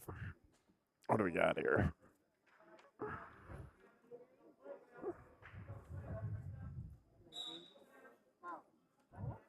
Jacob, do you have to do a commercial or two, or in between the rounds? That'll give me enough time to bring you a popcorn That'll be good. with Jacob's money. Yes. I mean, he's got to You work have hard. you have something I mean, open. you We got can like just a- say you have a tab. Jacob's got a tab at the concession stand. For those of you who are listening live stream right now and coming to the match later, stop at the concession stand. Help yourself, courtesy of the Wizard. Tonight's free popcorn is brought to you by the Wizard. Daniel Flint is an 8th grader, 126 pounder. So you may be wrestling Reese Headley, a 7th grader, if they're wrestling within weight class, or you got Jackson Shuvalar, 7th grader as well.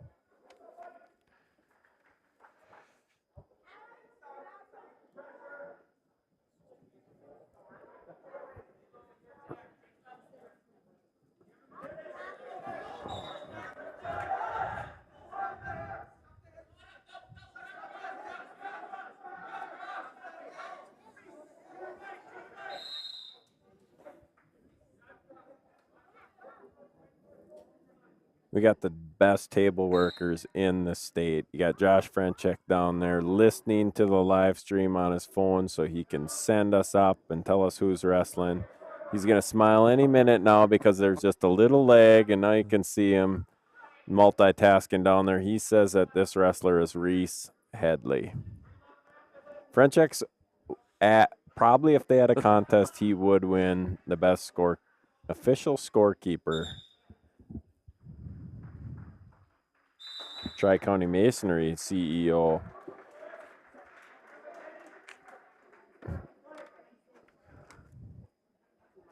Zero, end of first period. If you're joining us late, this is not 170 pounds. That's just score left from the duel. Paynesville won 47-27 over Staples Motley. We got some JV/junior high wrestling going on in between. On the green mat, you got Milaca and Holdingford. They're at 170 pounds on the varsity. This is round 1 of the quad. Every team will wrestle each other tonight. Pretty good crowd Friday night here, Paynesville.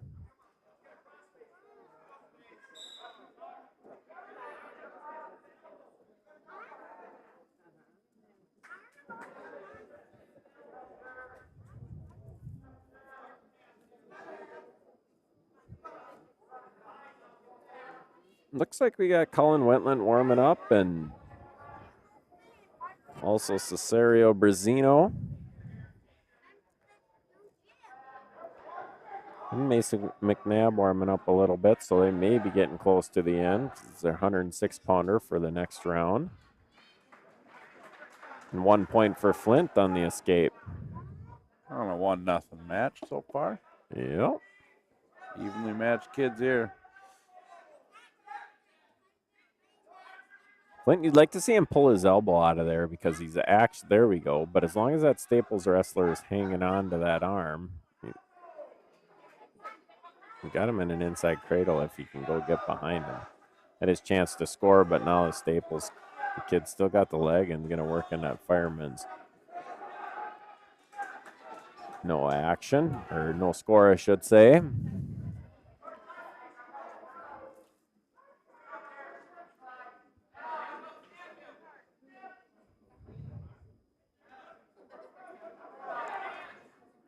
Ten seconds, 1-0.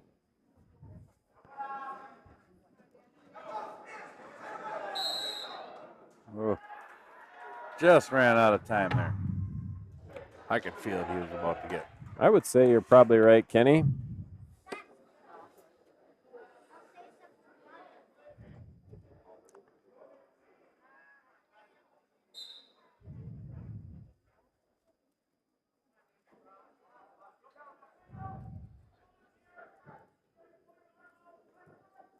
Flint's got a cradle hooked up. He's going to get some near fall and take a lead here.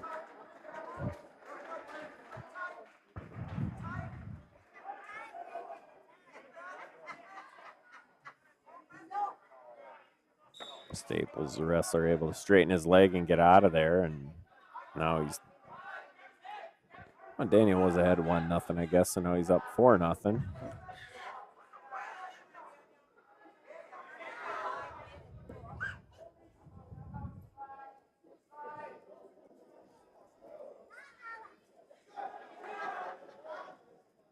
Something's turned on.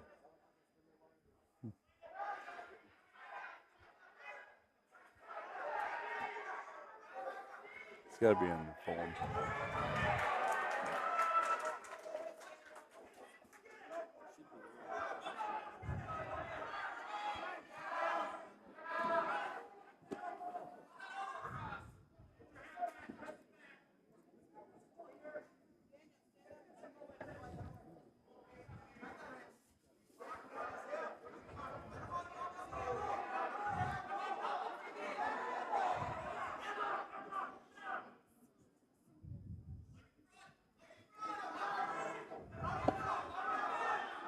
There. Ooh. Oh. Tanner rolled him. Daniel's in trouble now underneath. Yeah. Not a good spot to be. A 5-point move. Thankfully, it built up a good lead. Don't get pinned, Daniel. Short time, 8 seconds. Should be good, and that's it. Yep. Daniel's going to hang on 8-7. Wow.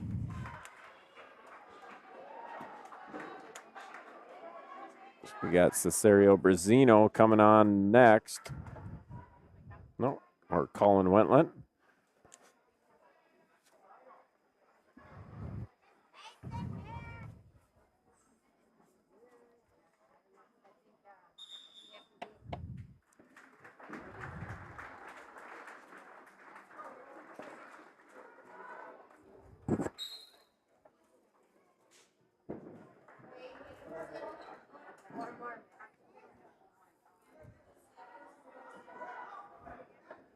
Milaca gaining a little ground there later on in the match. Yeah, what do we got for a score over there? It's 9, I think, but what is that? Is that still 29? It's really hard to see. There's this pipe that comes off the basketball hoop right in front of it. Right in front of it, yeah. According to the guys at the score table, Paynesville will wrestle Milaca next and finish wrestling against Holdingford.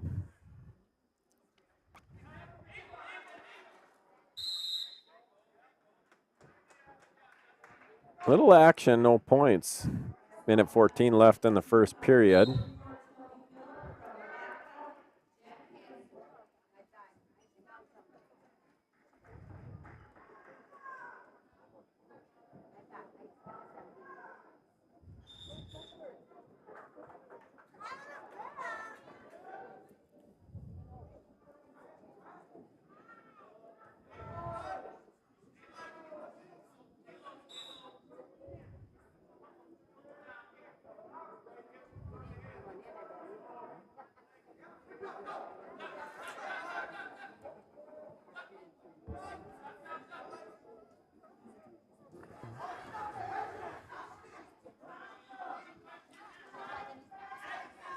For Class A wrestling fans last night, there was a quadrangular up in West Central that had the number 1 rated team in the state, BBE, the number 4 rated Royalton, number 5 rated West Central area, and number 7 rated ACGC, and they all wrestled each other.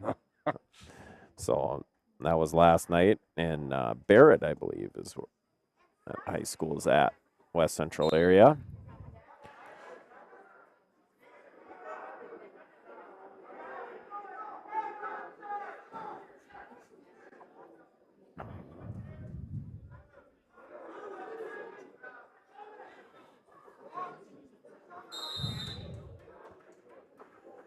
The Granby rolling, 2 near full. Staples wrestler taking a 4-2 lead.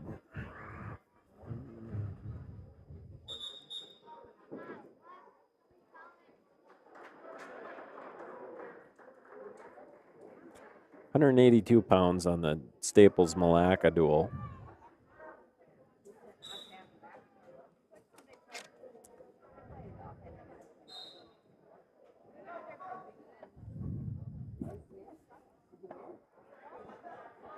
We got a few left. 3 or 4. What is there? 95.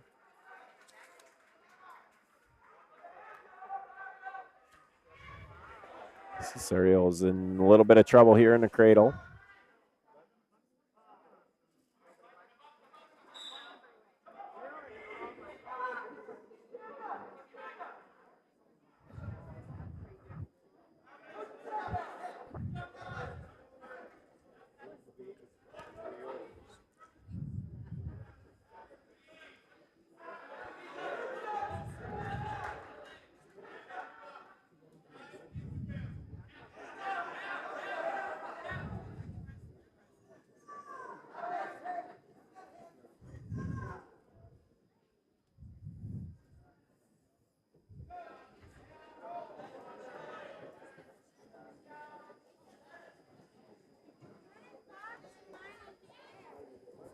Not a lot of action going on. No, Kenny, I was just thinking, what could we really talk about right now? The weather, it's cold out. Glad to be up here, waiting for that heater to kick on. Cesario is in trouble if he can't get his arm free. Done a nice job fighting off his back a couple times, but this one's tight. And that's it.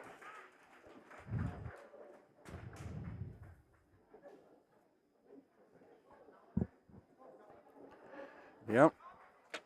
Looks like maybe 1 or 2 more extra matches, and after that we are going to send you to commercial break and be back announcing for the varsity matches for Paynesville when they get started on the next round. The Wizards got the advertisements promoed, and Colin Wentland going for a headlock, slipped off the head, and that'll be a 2 takedown for the Staples Motley Cardinal, who goes right to work on top. Crackdown, breakdown. Now he's got a half and a wrist in, and he's going to get out to the side. Colin wings it, but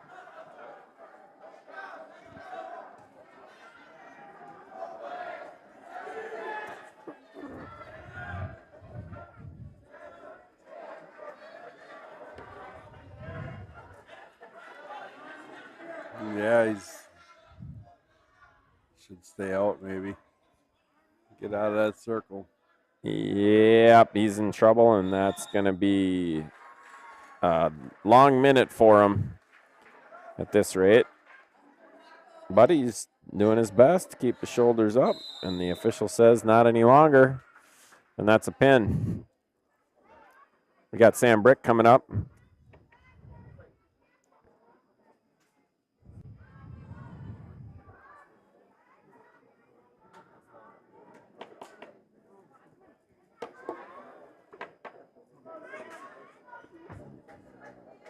Sam, big kid for an 8th grader. Yeah.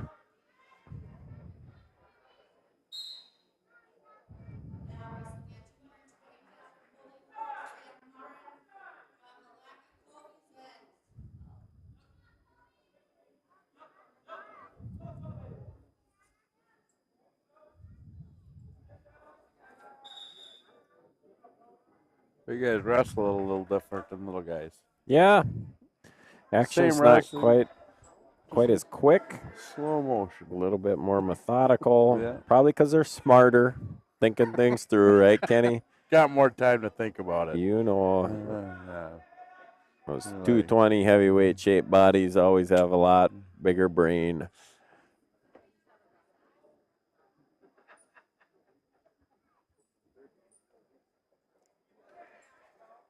And Sam's got to get his leg back down. He's just showing a little bit of his inexperience here. Good to see a kid like that out for wrestling, and he's able to get his leg back free.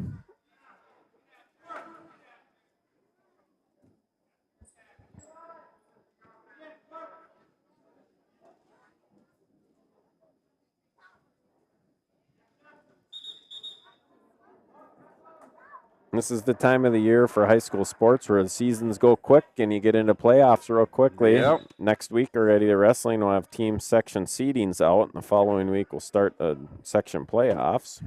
Yeah. Gotta believe girls hockey's playoffs got to be coming up very soon. And boys as well, because I thought well, that was one of the texts I think that came through. So one of your friends. Haven't read it yet. No, because you're busy. I'm busy A talking. professional, you're not on your phone like some people when they're doing things, they sit on their phone all the time, but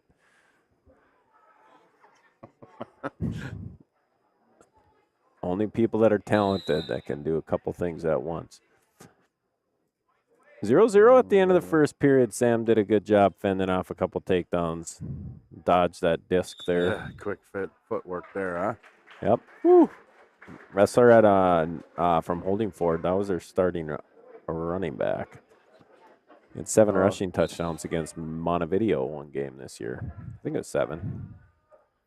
Holdingford school record, previously held by Jason Bruns.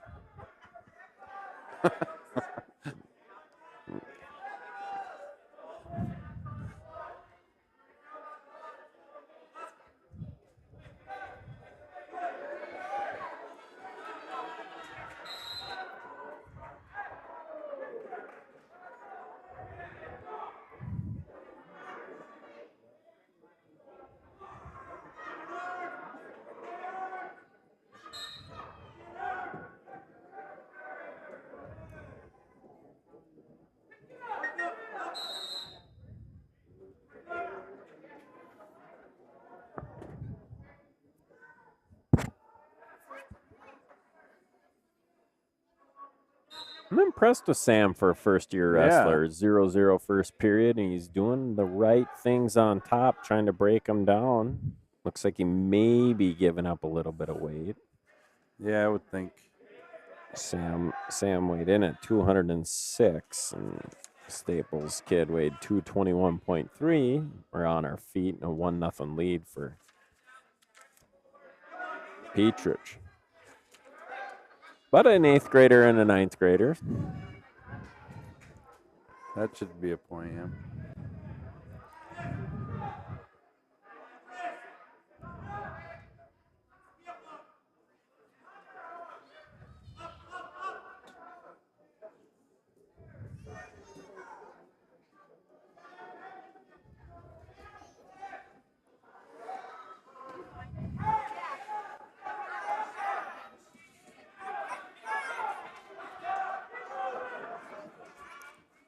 Sources say Milaca and Staples are not going to be wrestling. So Paynesville will be wrestling Milaca next and then Holdingford last. And Milaca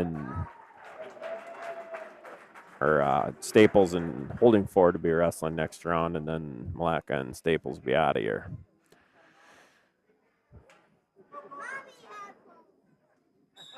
It looks like that might have been the last match. Paynesville and Staples are shaking hands, and we're going to take a little break here, and we'll join you back for round 2. Quad. We're out. Lake Wealth Management has offices located in Paynesville and in Wilmer, and is a comprehensive wealth management, investment, and insurance firm. As your trusted advisors, we are wholly dedicated to helping you reach a higher purpose for your wealth and design a lasting legacy for your family. We leverage deep industry knowledge, a vast network of specialized services, proven investment strategies, and a passion for serving you. Let Make Wealth Management help you live your life by design, not by default.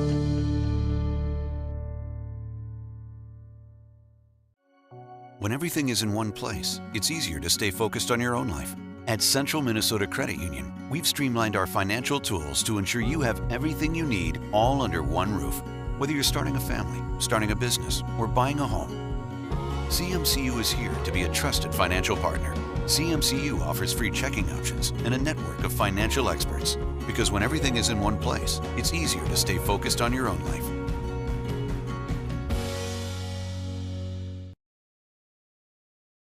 At Perennial Bank, our roots run deep. For more than 100 years, we've been honored to serve the Paynesville area as a locally owned and operated community bank. And while we love to embrace new technology, we also understand that some things should remain the same. When you call our bank, you'll talk to one of our employees directly, hopefully someone you've come to know and trust. And our loan decisions are still made locally because every borrower is unique. If you don't bank with us already, we invite you to stop in or give us a call. Perennial Bank, member FDIC. M&M Lumber is your lumberyard, hardware store, paint department, and rental center, all rolled into one convenient location. Their operation includes numerous departments staffed with knowledgeable personnel who are able to assist with material estimates, product selection, provide tips to make your project go more smoothly. Stop by M&M Lumber today to get your ideas and plans in motion. Visit their website at mmlumberrental.com.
Hey, we're back here at the Crow's Nest, Max.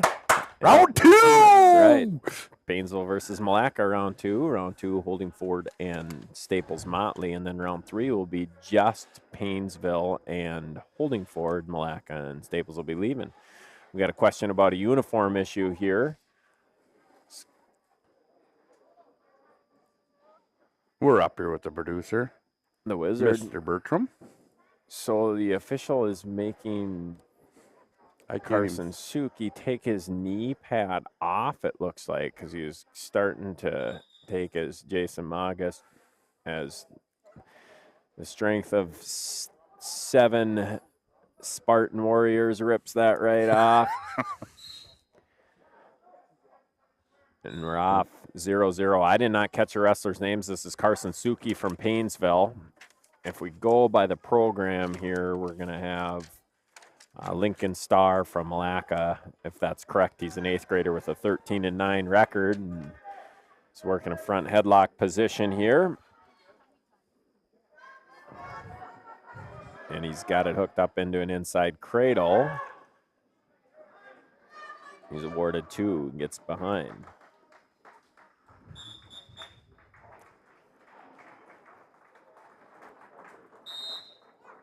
We're off and no change. Suki will remain down 2, minute 22, first period. Paynesville and Milaca used to meet annually in the Paynesville Duels tournament back in the late 90s, early 2000s. There were state power teams and back on the schedule against each other. Mentioned earlier, former assistant wrestling coach and Paynesville Bulldog Hall of Famer, state champion Steve Fuchs' son-in-law is a co-head coach for Milaca. Steve in the stands tonight.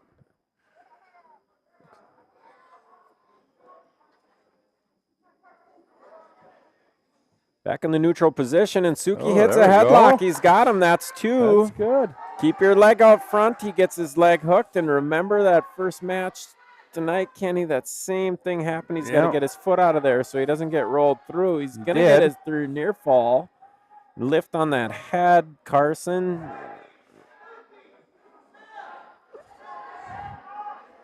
This would be a big win for the Bulldogs at 106, I think. And he gets his leg hooked, but he still has the headlock hooked, and he loses control. However, he's ahead 6-4, and he could get an escape. Besides, he does to take a 7-4 lead with 5 seconds left. Don't force something this late in the period. Carson Suki, the nice first period, and now the Milaca wrestler going to try and headlock. I got a feeling, Kenny, this match is going to be full of a little action. This was fun, eh? This was good times. I'm going to sneak up a little closer to you, Max. That's right. You got to get. Smell so good tonight. Thank you. Appreciate that. Hopefully your wife, you heard that.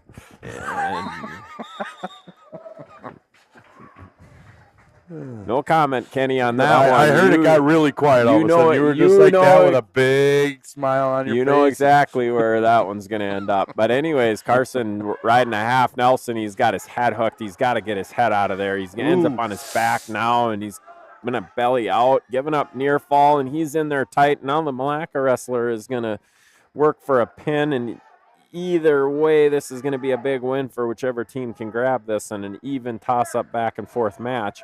7-6, but near fall points will be coming for the Milaca wrestler.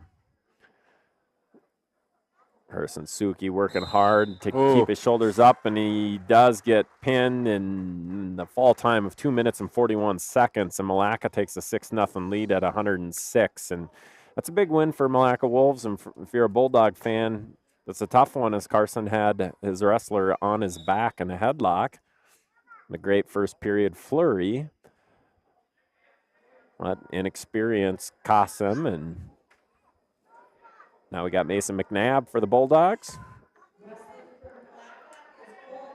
And Cole Hawker for Milaca. Cole Hawker, a 7th grader. Yes. 2-4 on the year. And so Cole Hawker has weighed in at 106 as well, Kenny, it looks like. So they move him up to 113, and Mason in a nice single leg, and he's got to take down real quick 10 seconds into the match, and let's see what he's got from top to work on.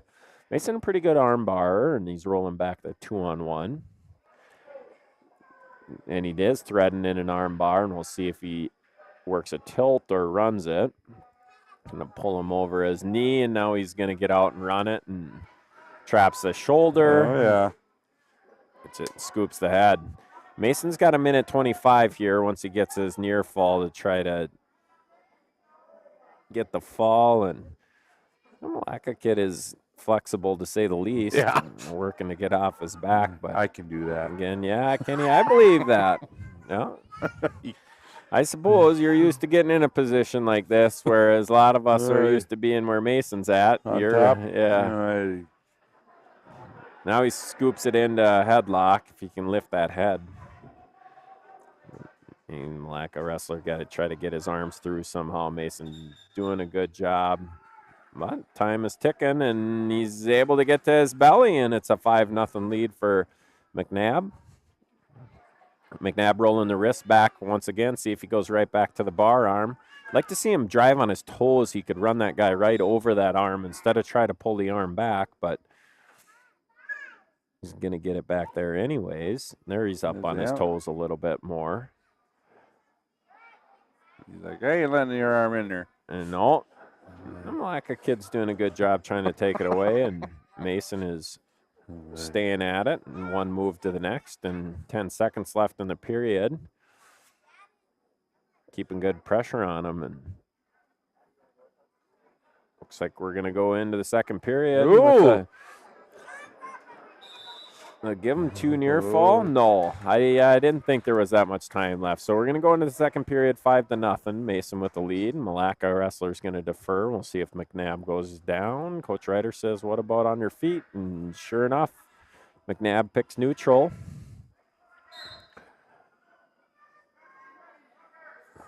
Nice shot in on a single leg and a good finish, and we're right on top, 7-0 lead. That time, 7 seconds on the takedown. Working to get that 2-on-1 again. Got to believe another arm bar is coming. No, cradle.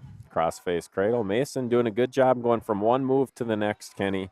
Yeah. And helps him capitalize in that one. It's going to result in some near fall again. Looks like he got a 2 count, but he has to break his hold before the official will award the points, which he did right now. That official is going to award 2 near fall, and he ends up with a 9-0 lead. Crackdown, breakdown. See if he works it into a near side cradle. Coach Ryder asking him to do the same thing. We got a minute left in the second period. 9-0 McNabb. Bulldogs trail 0-6. The second round here of this quadrangular against Milaca. McNabb's got the inside cradle hooked up. Runs him over, chest on chest. This might be all she wrote for the Milaca wrestler. No, he does a great job. I do not know how he got out of there. He broke that class. 3 more near fall, and here comes another inside cradle. McNabb ahead 12-0. Either way, this is going to be the match. Can he pin him? And he does. McNabb with a 3-minute, 35-second fall, and the Bulldogs tie the score up 6-6 on your Paynesville area community education scoreboard. Ladies and gentlemen, the man behind the cameras here working all the magic, Jacob Bertram. Jacob Bertram, the Paynesville Chamber of Commerce president. Future mayor. Probably mayor. We all hope that that's going to be the case, but we'd be fortunate enough to have him. He's probably wants to take a step up into the governorship right away, and I'd understand why. We got Preston Welling at 120 pounds, and we're busy talking about the future political aspirations of our producer. We missed the Milaca wrestlers. Could be Austin Linder. If it is, he's a junior, 12-12. Preston's a sophomore. Preston with a good shot down under and came up working an underhook. Preston's at 8-22. Preston last week had just an incredible match. Yes, and came up a little short. And he came out against, I think, 3 rated individuals that night. It was one of those things where he did get stuck once, right? Yeah, he just had some pretty tough kids, and so this is a match that looking at very even to start with. And so as opposed to wrestling kids constantly ranked 6th, 7th, and the state, he's got to be careful having his knee so close to his head, and there he ends up in an inside cradle. 2 takedown for Milaca, and he does hook it up and then inside cradle.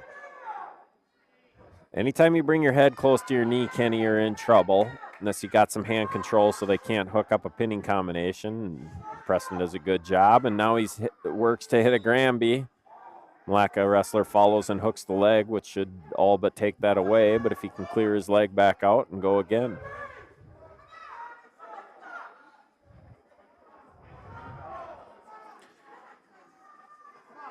Welling's dad, Matt, on the scoreboard tonight. Yeah.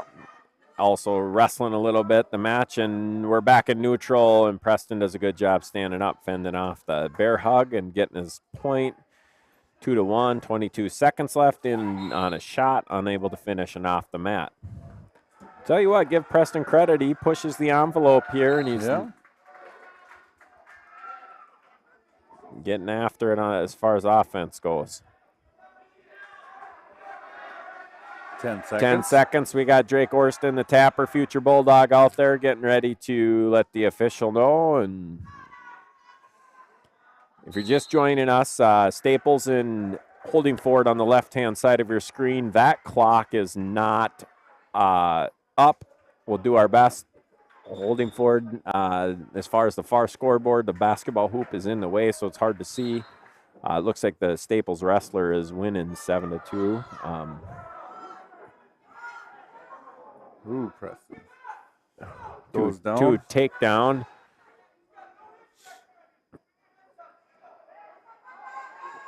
Welling trying to work out to get into a Granby roll situation.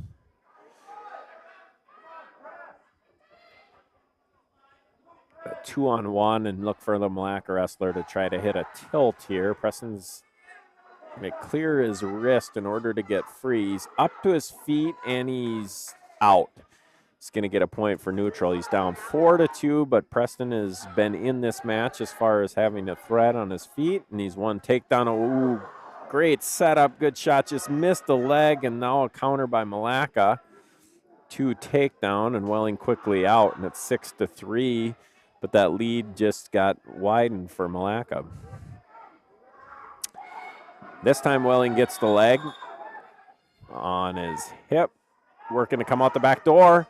Can he hook up an inside cradle himself here? He's got 2, and he's got that leg hooked. A nice takedown by Welling, and it's 6-5. All of a sudden, I'm on the edge of my seat here again, Max. Kenny is getting into this, ladies and gentlemen. Oh, nice reversal. There's been a lot of action this match, and 8-5 now. 30 seconds left in the second period. Ooh. And we got a submarine roll tilt, and we got a for sure 2 count there. And as soon as he breaks that grip on that wrist, the referee will award it, and not before that. Preston clears his hand, and so now it's a 5-10 deficit for Welling. 5 seconds left. Kenny, it's pretty easy to announce a match like this where there's some action as opposed to those 0-0s when we start talking about your breaks at work again and all that. And now we got the Milaca guy asking. He wants to start injury time out for use of an inhaler. And so since we've been back, we'll give you a quick rundown of our sponsors and give some credit to them. Helped us through this winter season. Yep. Queen Bee's Bar and Grill is a place to be for excellent food and amazing service. Conveniently located downtown Paynesville. Check them out online at queenbeesbar.com. And a quick shout out to all those watching at Queen Bees now. Doris, Jen, Trish, and all the staff at Queen Bees. Perennial Bank of Paynesville is your one-stop shop for all your banking needs. Stop in today and talk to the wonderful people at Perennial Bank. Score your next home run at perennialbank.com. Maybe get your quick pin there, too. Yeah. Or knock in your three-pointer.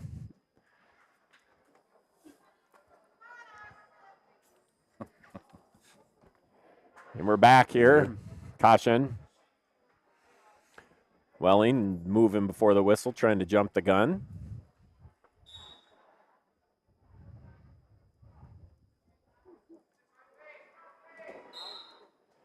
Good job clearing the arm, and we're up on our feet. 10-5 deficit. Back down, and we got our in that tilt position again, Submarine. Welling is able to fend off and avoid the near fall there, but he's in a position where he's broke down now, flat on his belly and on his elbows. He's got to work to get up to his base. Press up, and he does, and is up to his base again, but now his arm is caught. Welling working to hit the Granby. This would be a big move if he could get it, because it could be 5, Kenny, and he doesn't get it, but he did have the leg, and now the Milaca wrestler is able to follow around, and still 10-5, third period, minute left. Milaca wrestler's thinking one turn here for a major decision. Well, he's thinking if he can get a reversal to the back and tie this thing up.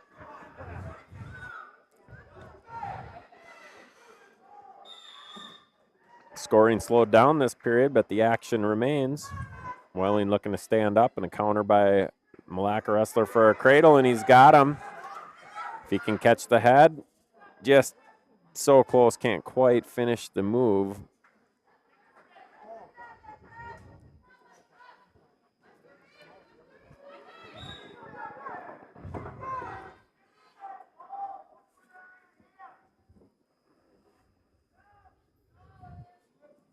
And 20 seconds remain. Paynesville Bulldogs. Milaca Wolves 6-6 team score tied, and a 10-5 lead for Milaca, and the Milaca wrestler now warned for stalling on top. 13 seconds left. Let's see if Welling tries to hit a Granby off the whistle. There's a shot to try to tie it, and he rolls through. Stopped and countered.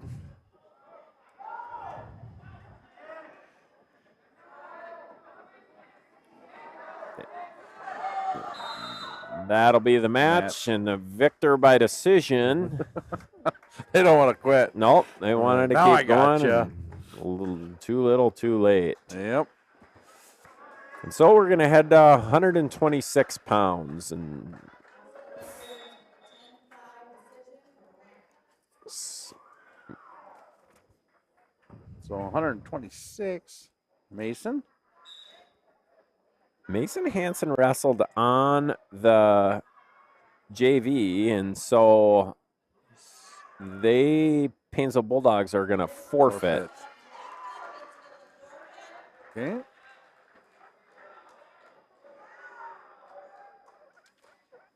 $132 for the Bulldogs. You got him, Kenny. Brandon Hess. Brandon Hess wrestled a great one in the first round. And then you got Chase Van Donsel, yep. 6-17 sophomore. So let's see if Hess can close the gap here. Milaca leading 15-6 after that forfeit. Hess is 14 and 15.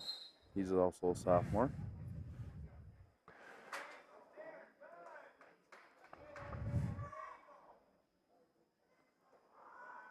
Hess been in on the legs now twice, able to turn the corner for 2, and if he wrestles the same style as last match, you can bet that leg's coming in, and there it is for the cross body ride, and unable to get it in, but he does have him broke down flat on the mat. And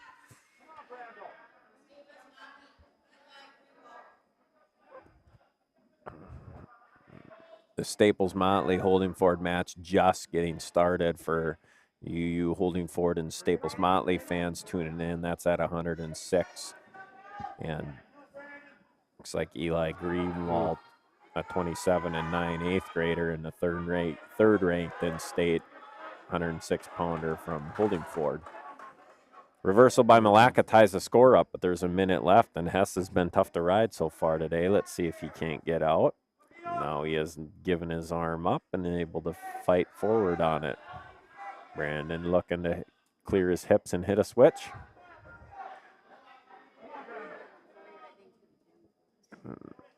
Deep waist ride by the Milaca wrestler. Chase Van Donsel. And he's out. 3-2 lead on the Community Ed Paynesville area Community Ed scoreboard.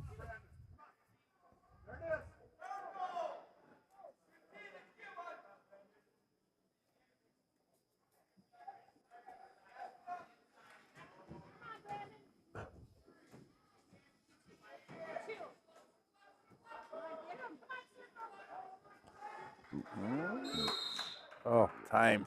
Got 2, though. Ooh, they don't like that over there at Milaca, huh? What'd you see, Max? Well, of course I'm biased to the Paynesville Bulldogs, but I do not think that was a 2-pointer. If you looked back at the replay, and I don't know if we got replay tonight, but that Milaca wrestler did a good job blocking Brandon from hooking his ankle by lifting up his shin. And if I'm Coach Hoke, I'm upset, which he was. That's a big 2 points for Brandon going into the second period. But good credit to Brandon for hustling. And to the Milaca wrestler, was on his hip, got caught on his hip. And you know what, Kenny? I think this official's a younger official, and he obviously felt like Brandon had control. And we're not going to argue with him, are we? No, we're not. Nope. Because that would be the first time this year that we would have argued with an official, and there's not really any purpose in doing that. No, so. Especially not up here. Nope. Yeah, they can't We're hear you. glad from to up have there them. anyway. That's right. So Brandon gets a reversal, and it's a 7-2. Widen the lead. Working to try to dig in an armbar himself. Milaca wrestler up to his base, and it's back in a switch, and Brandon was able to counter that with some hip pressure, and now he's working to try to get a cross face. Jam traps that tricep and running out for a butcher and drives it down. We'll see if he can get his hand up in there for a cradle and get it hooked up. He doesn't, but he does a good job of following, and now he's got the leg in. Brandon's done a good job on top, breaking him down, unable to get any points here, but definitely controlling the pace of the match and wearing his opponent out. Credit to the Milaca wrestler for continuing to come up to his base, and Great just match. hasn't been able to finish. So Brandon's countered every escape and reversal attempt so far.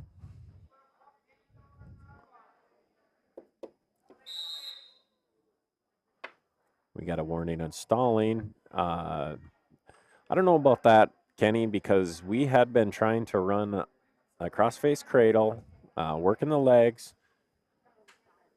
I think I might disagree with that call, but nevertheless, he also at times was not getting out to the side, and so the official warns him for stalling and a fresh start, and the Milaca wrestler up to his feet.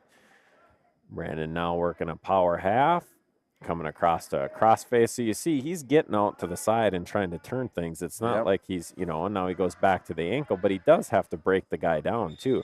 Now Brandon has to let go of that leg or he could get considered stalling. You technically can't trap that up there like that.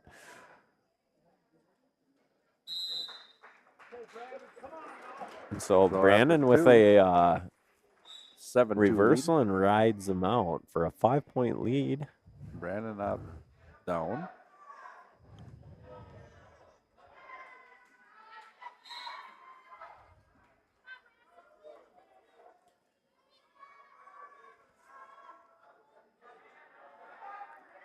And Hess with the reversal and a 9-2 lead. And what do you do if you're Brandon Hess and Coach Ryder? He rode him for about 2 minutes last period with no turns.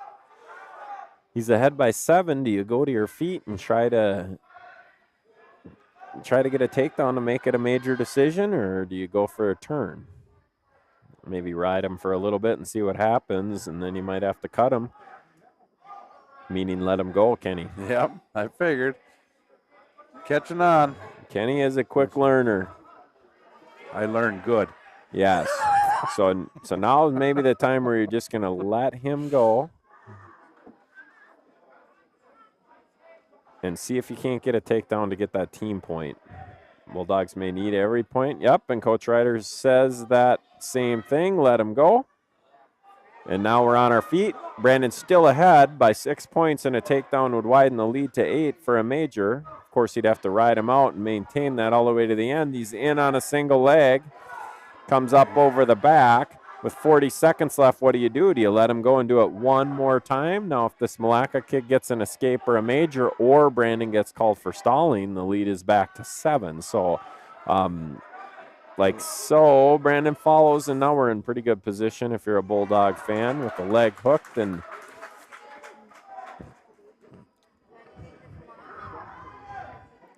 Hess has been warned for stalling. Up 8 right now, 11-3 with 15 seconds left, and we're off the mat. Fresh start, 11-3, 14 seconds. Third period, 132 pounds. Bulldogs trail 6-15 in the team score on the Paynesville Area Community Ed scoreboard. Hess with a breakdown, and that is a good position for him to be in. Keep him flat. Does just that. And as long as he can ride him out to the end, we'll get a major decision out of this, and the Bulldogs are only going to trail 10-15 now, Kenny. Yep.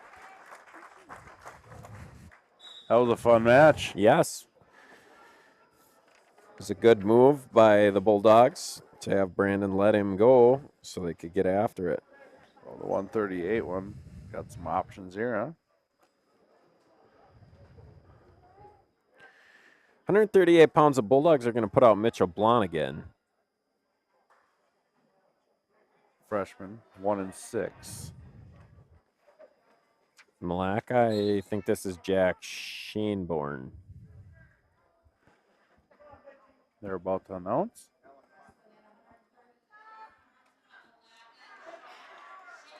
It is.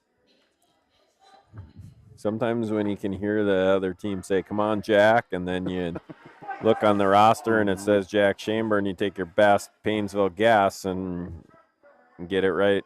Blind squirrel finds a nut. Lonigan in trouble on his back right now. Tasked with wrestling a couple of the better wrestlers, and it ain't going to get much better for him next round either because Holdingford's got a pretty good wrestler at 138 as well. Mitchell Blonigan filling in for Jose Anaya, who's out tonight. The last time Bulldogs had at 145, Hayden Andrews. He's warming up over there right now. We'll see. Milaca leads 21-10 on the Paynesville Area Community Ed scoreboard. And no, I'm not getting paid every time I say that, but I'm hoping maybe I will. Like it's my job. Yeah. Like maybe one day. So that is Hayden. The sophomore. His record is 2-8 on the year.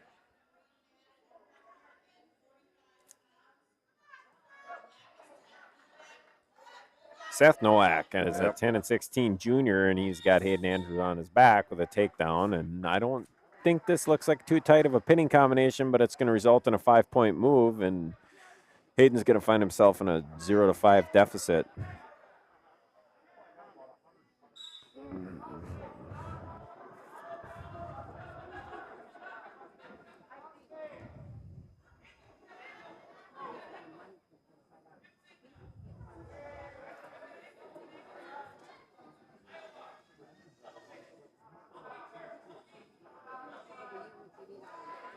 Ooh. Not in a good spot here. No, Kenny. Hayden's going to battle, but he's got 50-some seconds to battle, and that's some time to hold off. But if he can get his arm through and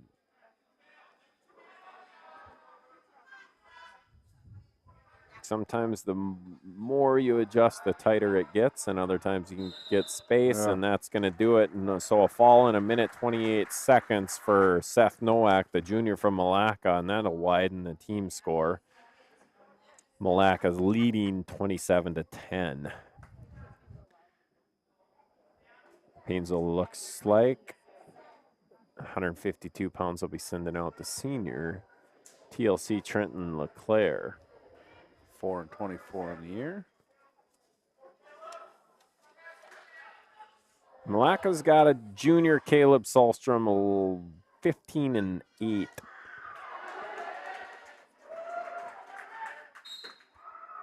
So the Paynesville Bulldogs and Milaca Wolves match finds itself at 152 pounds. Meanwhile, you are watching the Staples, Motley, and Holdingford at 113, if the scoreboard is correct out there. Trenton LeClaire in on a shot and a counter from Milaca into a jungle roll, and we're off. From that. Nice move.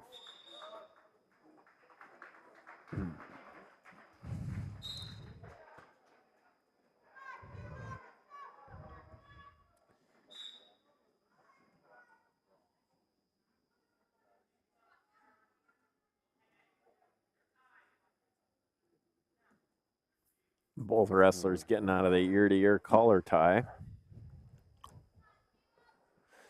Sweep single by Milaca. Chase turns the corner and gets two, and Trenton hits the switch right away, and the counter to grab the ankle and the hip bust.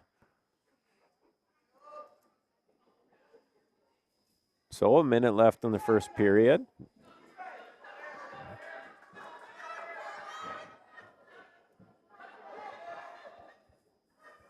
On the edge of the mat, and we'll see what Trenton wants to do. Is he try to score from here, or does he look to get off and get a fresh start?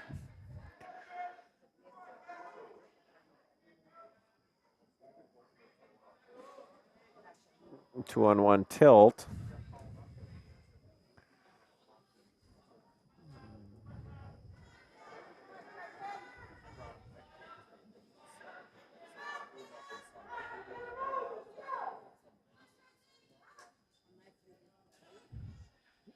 Now we're back in the center, or towards the center.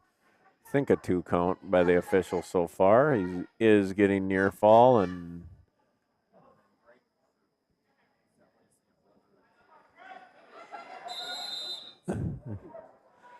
and if you're into humor, the official tripped the tapper, but you'll He gets have up with a that. smile. Yeah. So 5-0, end of the first period. LeClaire chooses down. Milaca leading 27-10. You know, it's the only sport the 152. official actually takes a nap out there. Laying down, yeah. Laying That's down right. on the job. Yeah, I suppose. I'd probably be good at this. Yeah, you could get into that, Kenny. I could see. You do have to get up quicker, though, than the 20 minutes that you get normally. LeClaire can get his arm through. He'll be out, but not before he gives up an ear fall, and now he's in a headlock position, chasing the legs. LeClaire is not where you'd want to be with 1:30 left on the clock. He's got a lot of fight to go. Doing a good job of bridging and chasing that leg, trying to do his best. But this is not only uncomfortable, but it's going to wear you down as well. So LeClaire gets pinned by Caleb Sahlstrom in 2 minutes and 47 seconds, and the team score is now 33-10 on the Paynesville area community ed scoreboard. If I was feeling confident that I could fly through one of these advertisements while they're checking wrestlers in, we're going to try that next time, Kenny. We got Aaron Magas up here, and we don't want to miss any of this action on the mic. 5-13, the junior. His opponent would be... I'm going to guess Jack Nord. That's my guess. Did they holler Jack? Go Jack? I did not hear go Jack, but I do remember watched or seen this Clay Anderson wrestle before, and it's not him. So it is Jack Nord. It is. All right. 14-8 junior. Like I said, every once in a while that blind squirrel comes around, and when you can do it twice in a row, even better. Magus getting taken down on an ankle pick, tries a switch and a deep waist, and it counter defends it, and Milaca's middleweights look to work the 2-on-1 tilt, and he's got a cross wrist ride right now. Magus got to work to free that wrist, and he does reach back, and it looked like the Milaca guy would like to catch that, and he did try to work a bar arm. Magus trying to use 2 hands to pull that bar arm up, and he does. And now he's up, and he's got the wrestler on his hip, and able to clear his leg. So a lot of action, but only a 2-0 score. Magus is down in the bottom position, and on top is Jack Nord, the junior from Milaca. 2 juniors out here wrestling. Another very good match. Yep, a lot of action. 1 minute left in the first period. Magus got to free his wrist, and he's working to clear that 2-on-1. Milaca's got that cross wrist, and they've been running that series tonight, trying for tilts. Right now, if he can flip his hips, he could have hit a switch. But again, now we're back into that same position with his wrist being controlled. This Milaca guy is going to work the tilt, and he's got it. The official is down counting. I did not tell how many. I think he gave him 5 counts, so I think it is 3. He's still got the same move. Yeah, he's not counting, so it's going to be a 3 near fall, and that's the end of the first period. 5-0 deficit. We'll see what happens here. Magus' choice. I bet he'll defer. He's going to take top. I thought maybe he would defer because the Milaca guy would pick down anyways, and then he could pick top third period, Kenny. But there I go thinking. So now I'm 2 for 3, so I might as well shut off the thinking machine and just let it play out, right? There's your squirrel again. Yeah, that's right. Right by that nut.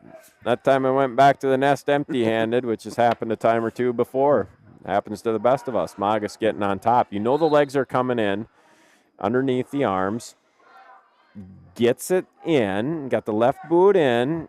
And the right. Now he's got to stretch him out. Milaca wrestler trying to flip his hips up and get one of his legs out. Magus is going to work, and that's not a good spot to be in if you're underneath, but now with his hips up, he's in trouble, but he's able to hang on. I don't know. He's got to find a way to sink his hips back underneath, and he's pretty high right now. Maybe a stalemate. It's Coach Magus' dad telling him, don't let go of the arm, and I agree. Hang on to that arm, and a stalemate's the best position you're going to get. But if this wrestler can pop his head, which he does, now he's going to give up 2 reversals. So down 7-0 underneath. Going to have to fend off this cross wrist series and the tilts that were coming in. Now Jack Nord with the right foot in, cross body ride.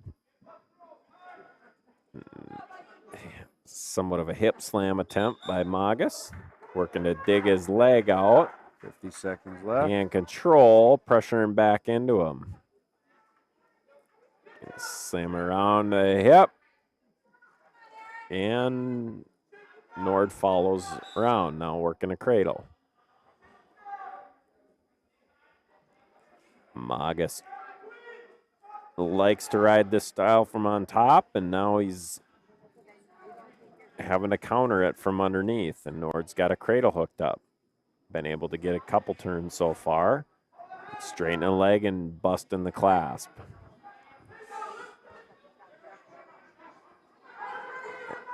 Aaron can slide his right arm out around the waist somehow. He could get himself in a position in a reversal with a chance for some near fall, but the Milaca kid has been able to slide his hips around, and there's a short time here, and that's going to be all she wrote on the clock. End of the second period, 7-0. Tapper does a little jig on the way off. Little more. Yeah, they're getting into it, a little pep in her step for a Friday evening. Third period. And the Wizard, he's on the controls over there playing the Xbox, doing his magic with the cameras. On the left, you see Staples and Holdingford, they're at 126. And on the right, we got Paynesville and Milaca, 160 pounds. Milaca leads 33-10. We're in the third period here. Aaron Magus, the junior, out wrestling against Jack Nord, the junior from Milaca. 7-0, but Magus is not out of this. Magus can be a pinner. But Nord stays out of any of the throws, and he's in position where he's very likely going to end up with a takedown, and he does. And so now he's in position to score a major. And so if you're Aaron Magas, you got to start thinking about, can I erase this major and save a team point, and then you can go back for a victory. His only chance here now is likely to get him and pin him, and there's a minute 10 left, and Nord has controlled the match, and he's going to get some near fall here. Cross-body Turk position.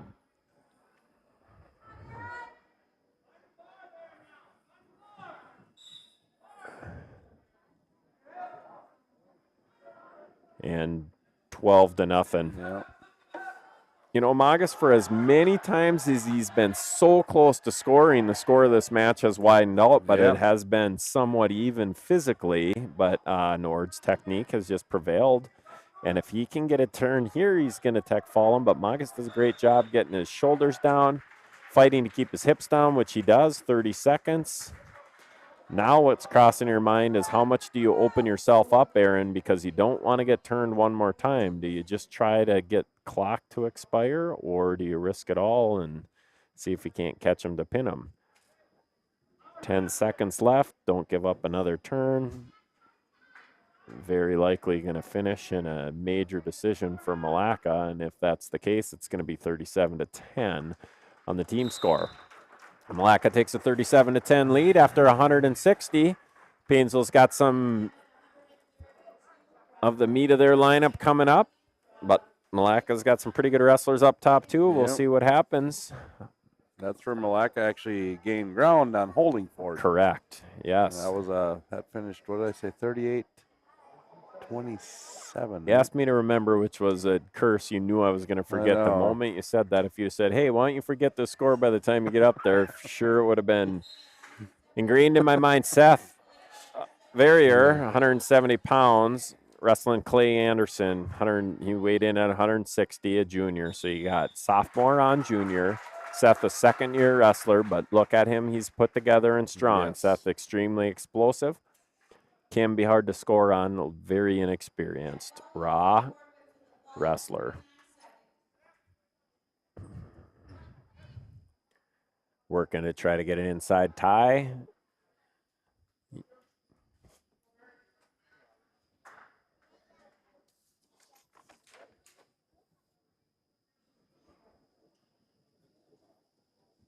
That's at 9-18 on the year. And a lot of those losses came at 195 pounds. We talked about last week before Aaron Magas dropped down from 170 to 160, opening up an opportunity for Seth to slide in the lineup at 170. Peyton Hemish wrestling at 182, and Seth Verrier unable to beat him, had to go up to 195. Now with Magas down at 160, Seth finds himself in the position here, and now he's in on a leg, and as strong as Seth is, I'm going to bet he's going to finish it. We shall see. Gets into a double. Great countering by Anderson from Milaca. I thought Seth was going to pick him up, and we saw him at return last week that got a lot of people to go, ooh, it was loud in this gym. Very powerful young man wrestling in the green and white right there. Great counter by Anderson. So we're still tied 0-0 on the Paynesville Area Community Ed scoreboard, 15 seconds and counting. Paynesville trailing 10-37 in the team score at 170 pounds. Meanwhile, on the other mat, they're at 138 pounds, Staples and Holdingford. Paynesville will wrestle Holdingford next round. Staples and Milaca, we have been told, will not be wrestling tonight. End of the first period. Kenny, 0-0. Yep. Milaca wrestlers going to choose down.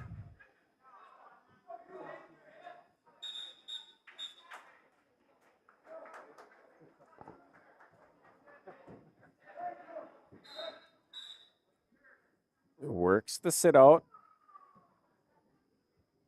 Verrier trying to bust him back down, gets him to his hip, but Anderson does a good job sitting right back out. Trying to get Verrier's arm over, which he does. Now Verrier's right back into a shot and returned him. Can he get back points out of it? No. Anderson trying to go down to his chest. Seth's going to have to work up here. He's going to get called for stalling, and he does. Bust the hips. Right back up. Great mat return by Seth right there, and now he's working a crossface. Can he hook you should hook up a cradle. Just plant your arm right behind that knee. He's going out for a butcher instead. He says, I can do what I want because I woke up and lifted weights every morning since I could walk. Yeah, when you look at a guy like Seth, you got to wonder what would it be like if he'd have wrestled his whole life, you know? Yeah. I mean, obviously very strong. Anderson does a great job, but, I mean, he just doesn't get out. No loss of control. We're still in on the legs. 0-0. 54 seconds has passed here. This is where Seth can wear on him. Hopefully he can break him down and make him expend a lot of energy trying to get up. Anderson has done a good job sitting and been able to hold his base. And now Verrier reaches over, which he shouldn't. And Anderson's going to get into a near head, and this should be a 2 reversal, which it is. Seth want to pop his legs out of there and work to get out. Now Milaca's Clay Anderson leading 2-0 at 170 pounds. For Paynesville to win this match, they all but need some points here, Kenny. Yep. I would say it's that time, right? Only down 27, but you got 70, 82, 95, 220 in heavyweight. And correct me if I'm wrong, but we're going to run out of matches here if we don't score here. So 2-0, 20 seconds left.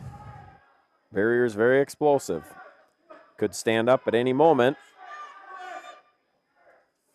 And he actually has that guy pinned. He's pinned.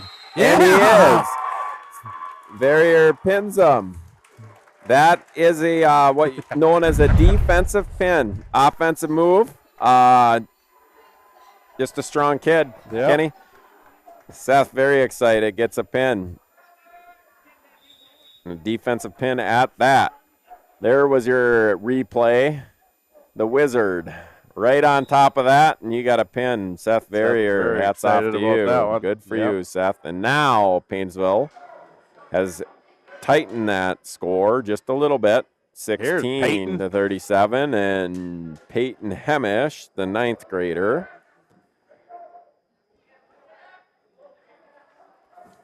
and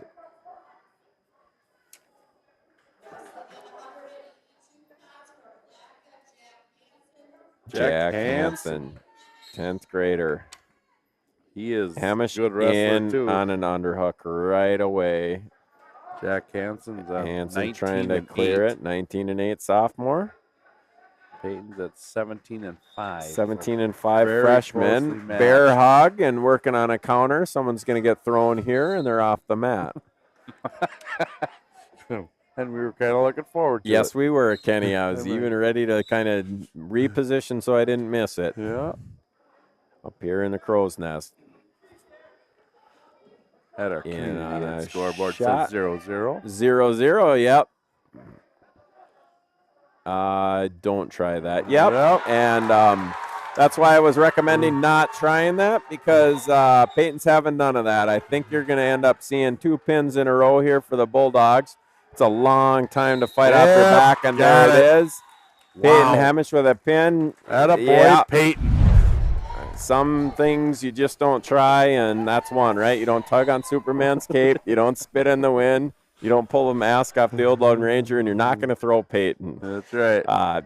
So we got it 22-37 at 195. Here's where it gets interesting, because Paynesville, what do? You got Sam Brick at 195 pounds. I think he wrestled JV. I think we're going to end up seeing a forfeit here, and that's going to be, unfortunately, the end of the deal here. So you're going to have the scoreboard's incorrect as far as the weight classes go. Milaca is going to be leading 43-22 at 220, and so it's out of reach, but let's enjoy Spencer Eisenbraun and Colby Zenz, 2 juniors, a 16-9 record for the Milaca junior, and the Paynesville record is, Kenny?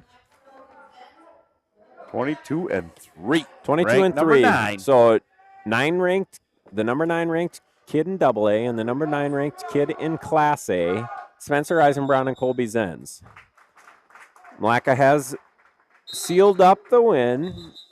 We're off the mat. Throw attempt by Colby Zenz. Sometimes wrestlers will attempt to do that at the edge of the mat, Kenny, because they're not in danger. They can bail out and not give up the points. Had that wrestler tried that in the center of the mat, that one might have ended up in favor of Spencer Eisenbraun. Top left, you got Holdingford and Staples Motley at 138 pounds. Spencer doing a good job of controlling this match. If you see that Milaca kid ends up on his heels on the edge of the match. Yep.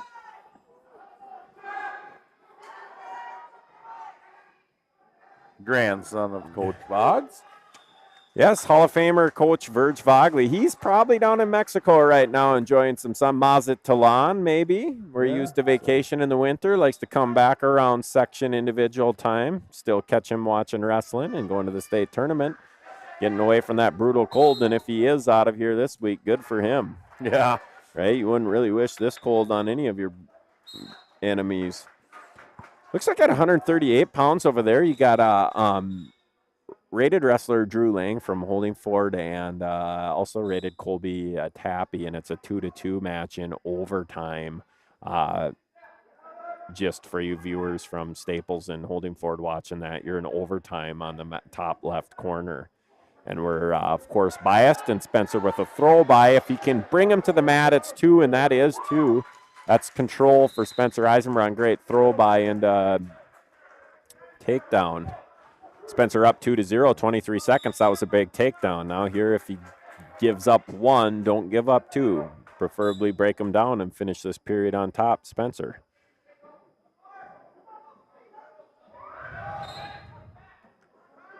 Sit out by Milaca, and Spencer follows, working a head lever breakdown.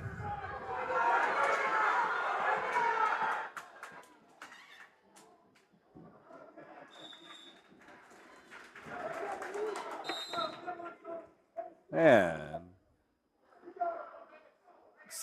into the first period, some confusion as to what whistle. Still 6 seconds left. That's not a good deal, actually, if you're Spencer Eisenbrun. That's an unfortunate thing because it gives a fresh start to the Milaca wrestler. Hopefully he can ride him out. He had him broke down, 6 seconds left, and now he breaks him down anyways. You're in sudden victory, Staples versus Holdingford. I shouldn't say sudden victory, double overtime on the other mat.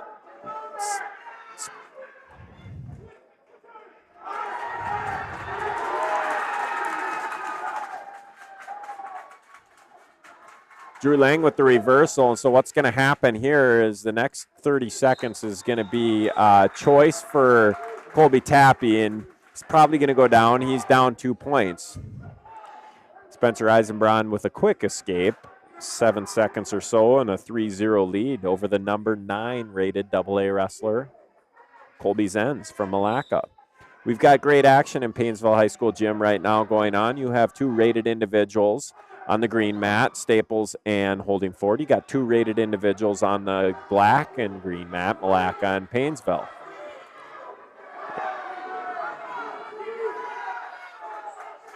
Spencer leading, minute 23 left, 3-0. 9 seconds left on mat, top left corner. Holdingford winning 4-2 in double overtime.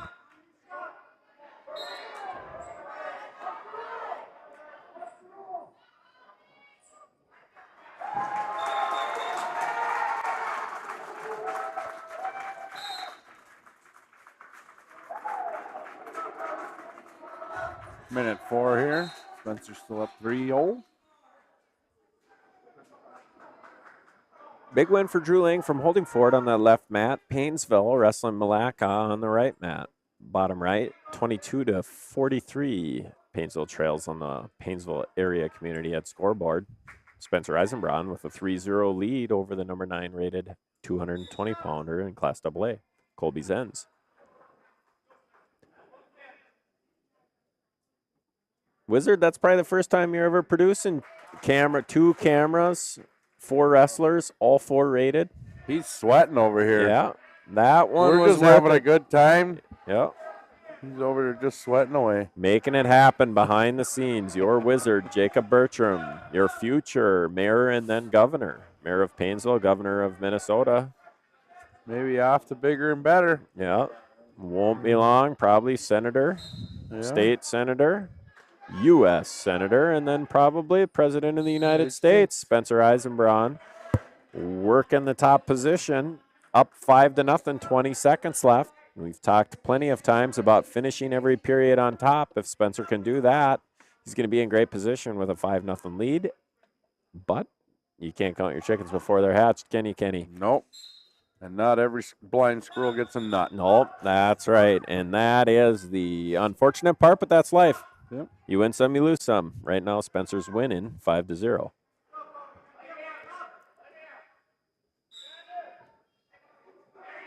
Some great matches so far tonight.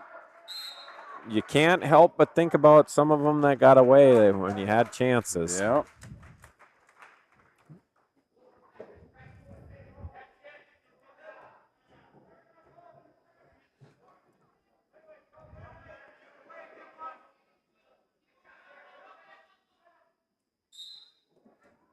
Milaca wrestler chooses down to start the third period.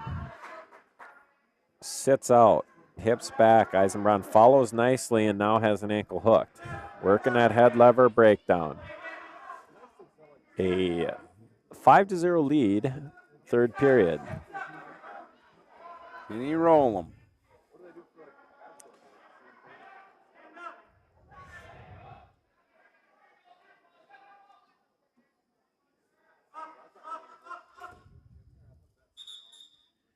Action slowed down a little bit. Yep. Spencer controlling it on top, though. 2-on-1. Hammerlock. 20. Trying to get a breakdown. Also, sometimes, Kenny, trying to be a little magician. Look busy even though you're doing nothing. Don't get called for stalling. Hold them down. I'm not trying, but I'm trying harder than you are. And that Milaca guy, you know, credit to him. He's a good wrestler, but Spencer very good. And that's 220 pounds on top of you for about 4.5 minutes here. That is going to wear you out. These types of matches can go the other way the next time if that wrestler ends up on top and can wear the other wrestler out. Spencer's a tough wrestler to break down, though. Good mat wrestler and doing a good job. 5-0, been in control the whole time, but a 5-point move could tie it up. They're at 220 pounds here on the right mat. 30 seconds left from victory for Spencer, if he can hang on. This would be a good win for Spencer over the number 9 rated wrestler in AA.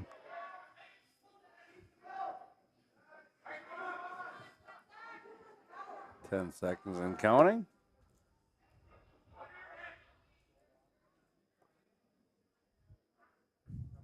And that'll do it. Yep. Spencer with a 5-0 decision, and now cut that lead, 43-25 on the Paynesville Area Community Ed scoreboard. We shall see what happens here. Grant Miller, Paynesville, 3-9. looks like he's headed out there at 285 pounds, and Milaca's got listed Logan Ash, a 22-4 junior. Grant, the first-year wrestler. Credit to Grant for coming out. This is going to play well for him come next fall, too, as far as for his footwork and playing on the offensive line. Football-wise, Grant Miller, a sophomore. Did a good job fending off that shot, staying low. Yep. Logan Ash, a junior from Milaca.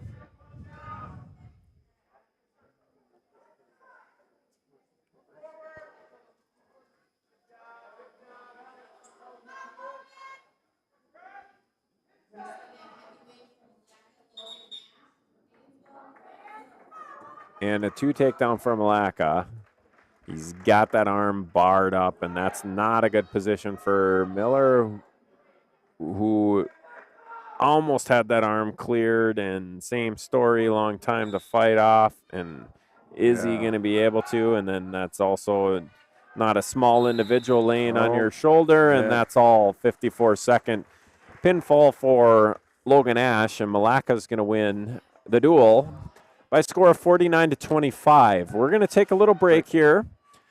We're going to let you have some viewing pleasure of our sponsors. We'll leave the live stream going on the Milaca and Staples and Holdingford match. Then you'll hear from our sponsors, and we'll be back for round 3 of the Paynesville Bulldog Friday night quadrangular.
Queen Bee's Bar and Grill is the place to be for excellent food and amazing service. Their fine dining menu gives you a big city atmosphere with small town prices. They are also the perfect choice for weddings, anniversaries, banquets, and special events. With seating for up to 500 guests, they can handle nearly any size event. With their fine dining selections, professional staff, and attention to every detail, you can be confident that you and your guests will have a great time and a great experience. Queen Bee's Bar and Grill is located downtown Paynesville. Check them out online at queenbeesbar.com. Yarmouth Ford is home of the lifetime limited powertrain warranty and buy 3 to get 1 free tires. In 1988, we built a reputation for customer satisfaction and brand expertise, and to this day we strive to maintain and exceed that level of service. We believe purchasing a vehicle should be an exciting time, so we've eliminated the headaches by offering guaranteed credit approval and much more.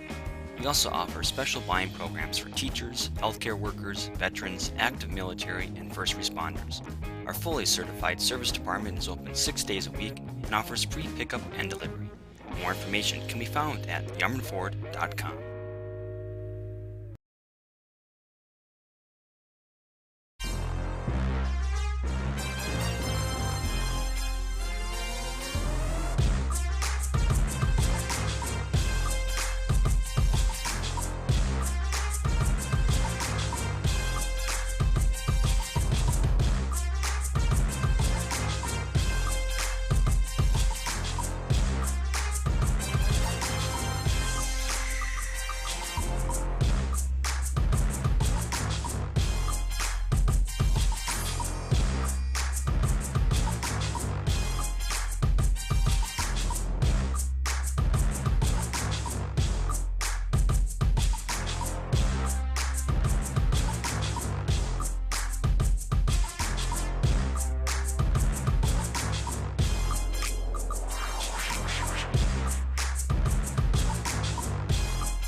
Make Wealth Management has offices located in Paynesville and in Wilmer and is a comprehensive wealth management, investment, and insurance firm.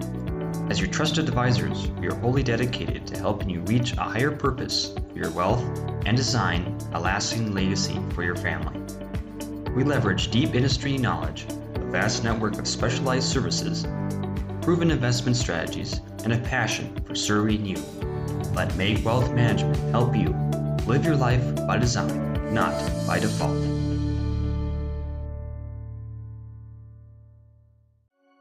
When everything is in one place, it's easier to stay focused on your own life. At Central Minnesota Credit Union, we've streamlined our financial tools to ensure you have everything you need all under one roof. Whether you're starting a family, starting a business, or buying a home, CMCU is here to be a trusted financial partner. CMCU offers free checking options and a network of financial experts. Because when everything is in one place, it's easier to stay focused on your own life.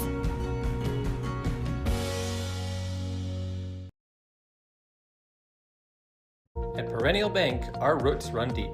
For more than 100 years, we've been honored to serve the Paynesville area as a locally owned and operated community bank. And while we love to embrace new technology, we also understand that some things should remain the same. When you call our bank, you'll talk to one of our employees directly, hopefully someone you've come to know and trust. And our loan decisions are still made locally because every borrower is unique. If you don't bank with us already, we invite you to stop in or give us a call. Perennial Bank, member FDIC. M&M Lumber is your lumberyard, hardware store, paint department, and rental center, all rolled into one convenient location. Their operation includes numerous departments staffed with knowledgeable personnel who are able to assist with material estimates, product selection, provide tips to make your project go more smoothly. Stop by M&M Lumber today to get your ideas and plans in motion. Visit their website at mmlumberrental.com.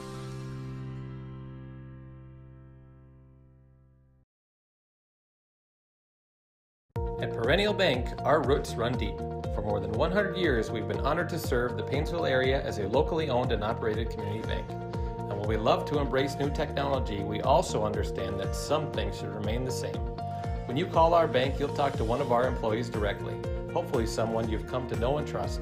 And our loan decisions are still made locally because every borrower is unique. If you don't bank with us already, we invite you to stop in or give us a call. Perennial Bank, member FDIC. M&M Lumber is your lumberyard, hardware store, paint department, and rental center, all rolled into one convenient location. Their operation includes numerous departments staffed with knowledgeable personnel who are able to assist with material estimates, product selection, provide tips to make your project go more smoothly. Stop by M&M Lumber today to get your ideas and plans in motion. Visit their website at mmlumberrental.com.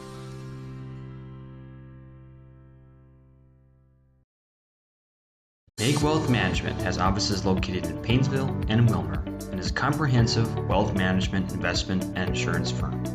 As your trusted advisors, we are wholly dedicated to helping you reach a higher purpose for your wealth and design a lasting legacy for your family. We leverage deep industry knowledge, a vast network of specialized services, proven investment strategies, and a passion for serving you. Let Make Wealth Management help you live your life by design, not by default.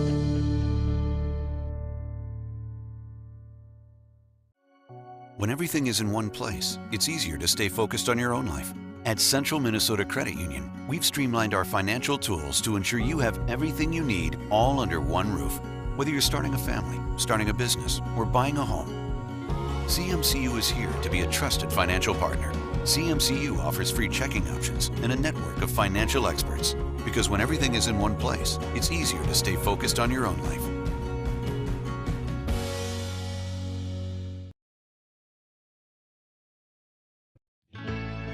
Queen Bee's Bar and Grill is the place to be for excellent food and amazing service. Their fine dining menu gives you a big city atmosphere with small town prices.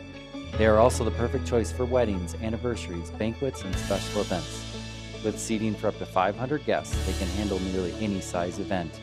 With their fine dining selections, professional staff, and attention to every detail, you can be confident that you and your guests will have a great time and a great experience. Queen Bee's Bar and Grill is located downtown Paynesville, check them out online at queenbeesbar.com.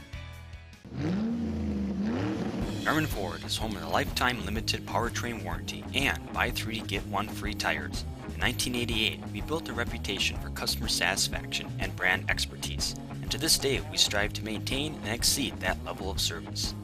We believe purchasing a vehicle should be an exciting time, so we've eliminated the headaches by offering guaranteed credit approval and much more. We also offer special buying programs for teachers, healthcare workers, veterans, active military, and first responders. Our fully certified service department is open 6 days a week and offers free pickup and delivery. More information can be found at yarmouthford.com.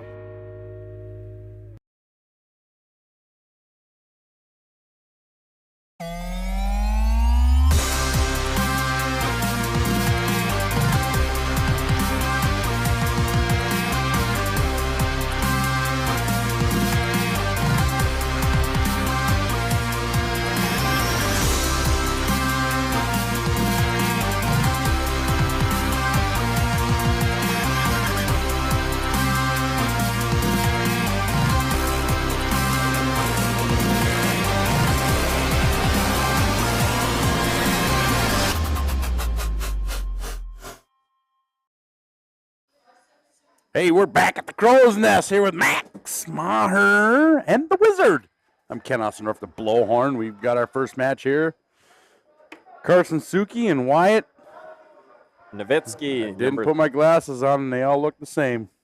Yeah, Holdingford in the lean and mean, just about to crack the rankings in the Guillotine Class A. Number 3 rated 106-pounder here, Wyatt Nowitzki, a freshman. 18-3 on the year. He's got a 4-0 lead with Suki on his back. Already got a count of 3, and he'll, once he releases the hold, he'll be up 7-1, working an inside cradle. And that one looks like it might be enough to get a fall, which it is. In 1 minute and 23 seconds, Wyatt Nowitzki with a fall. And they're doing the JV matches over here. Since the are other two teams have left, so. I see. Well, we're going to announce the varsity ones, and you guys will have to keep an eye on the JV ones. Looks like perhaps Roman Roberg wrestling up top against Unsure from Holdingford at 113. You got Mason McNabb and Wyatt Pilarski. Pilarski rated number 9th in the state, an 8th grader, 113 pounds. 15-8.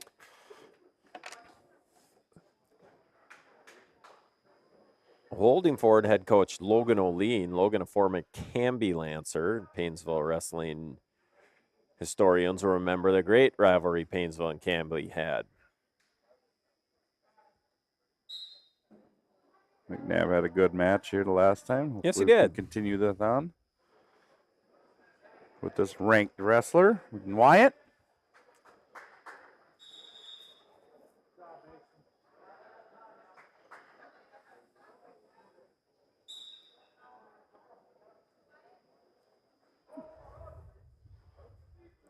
Refs changed mats too. A little more seasoned ref over here now, huh? Yep.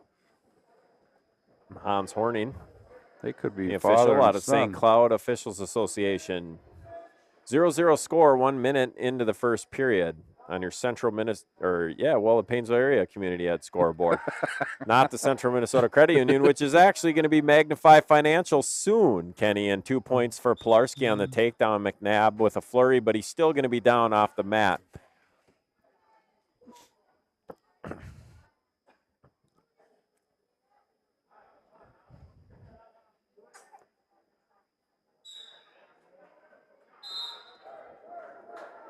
And McNabb with a flurry, but Pilarski stops the action as it broke down.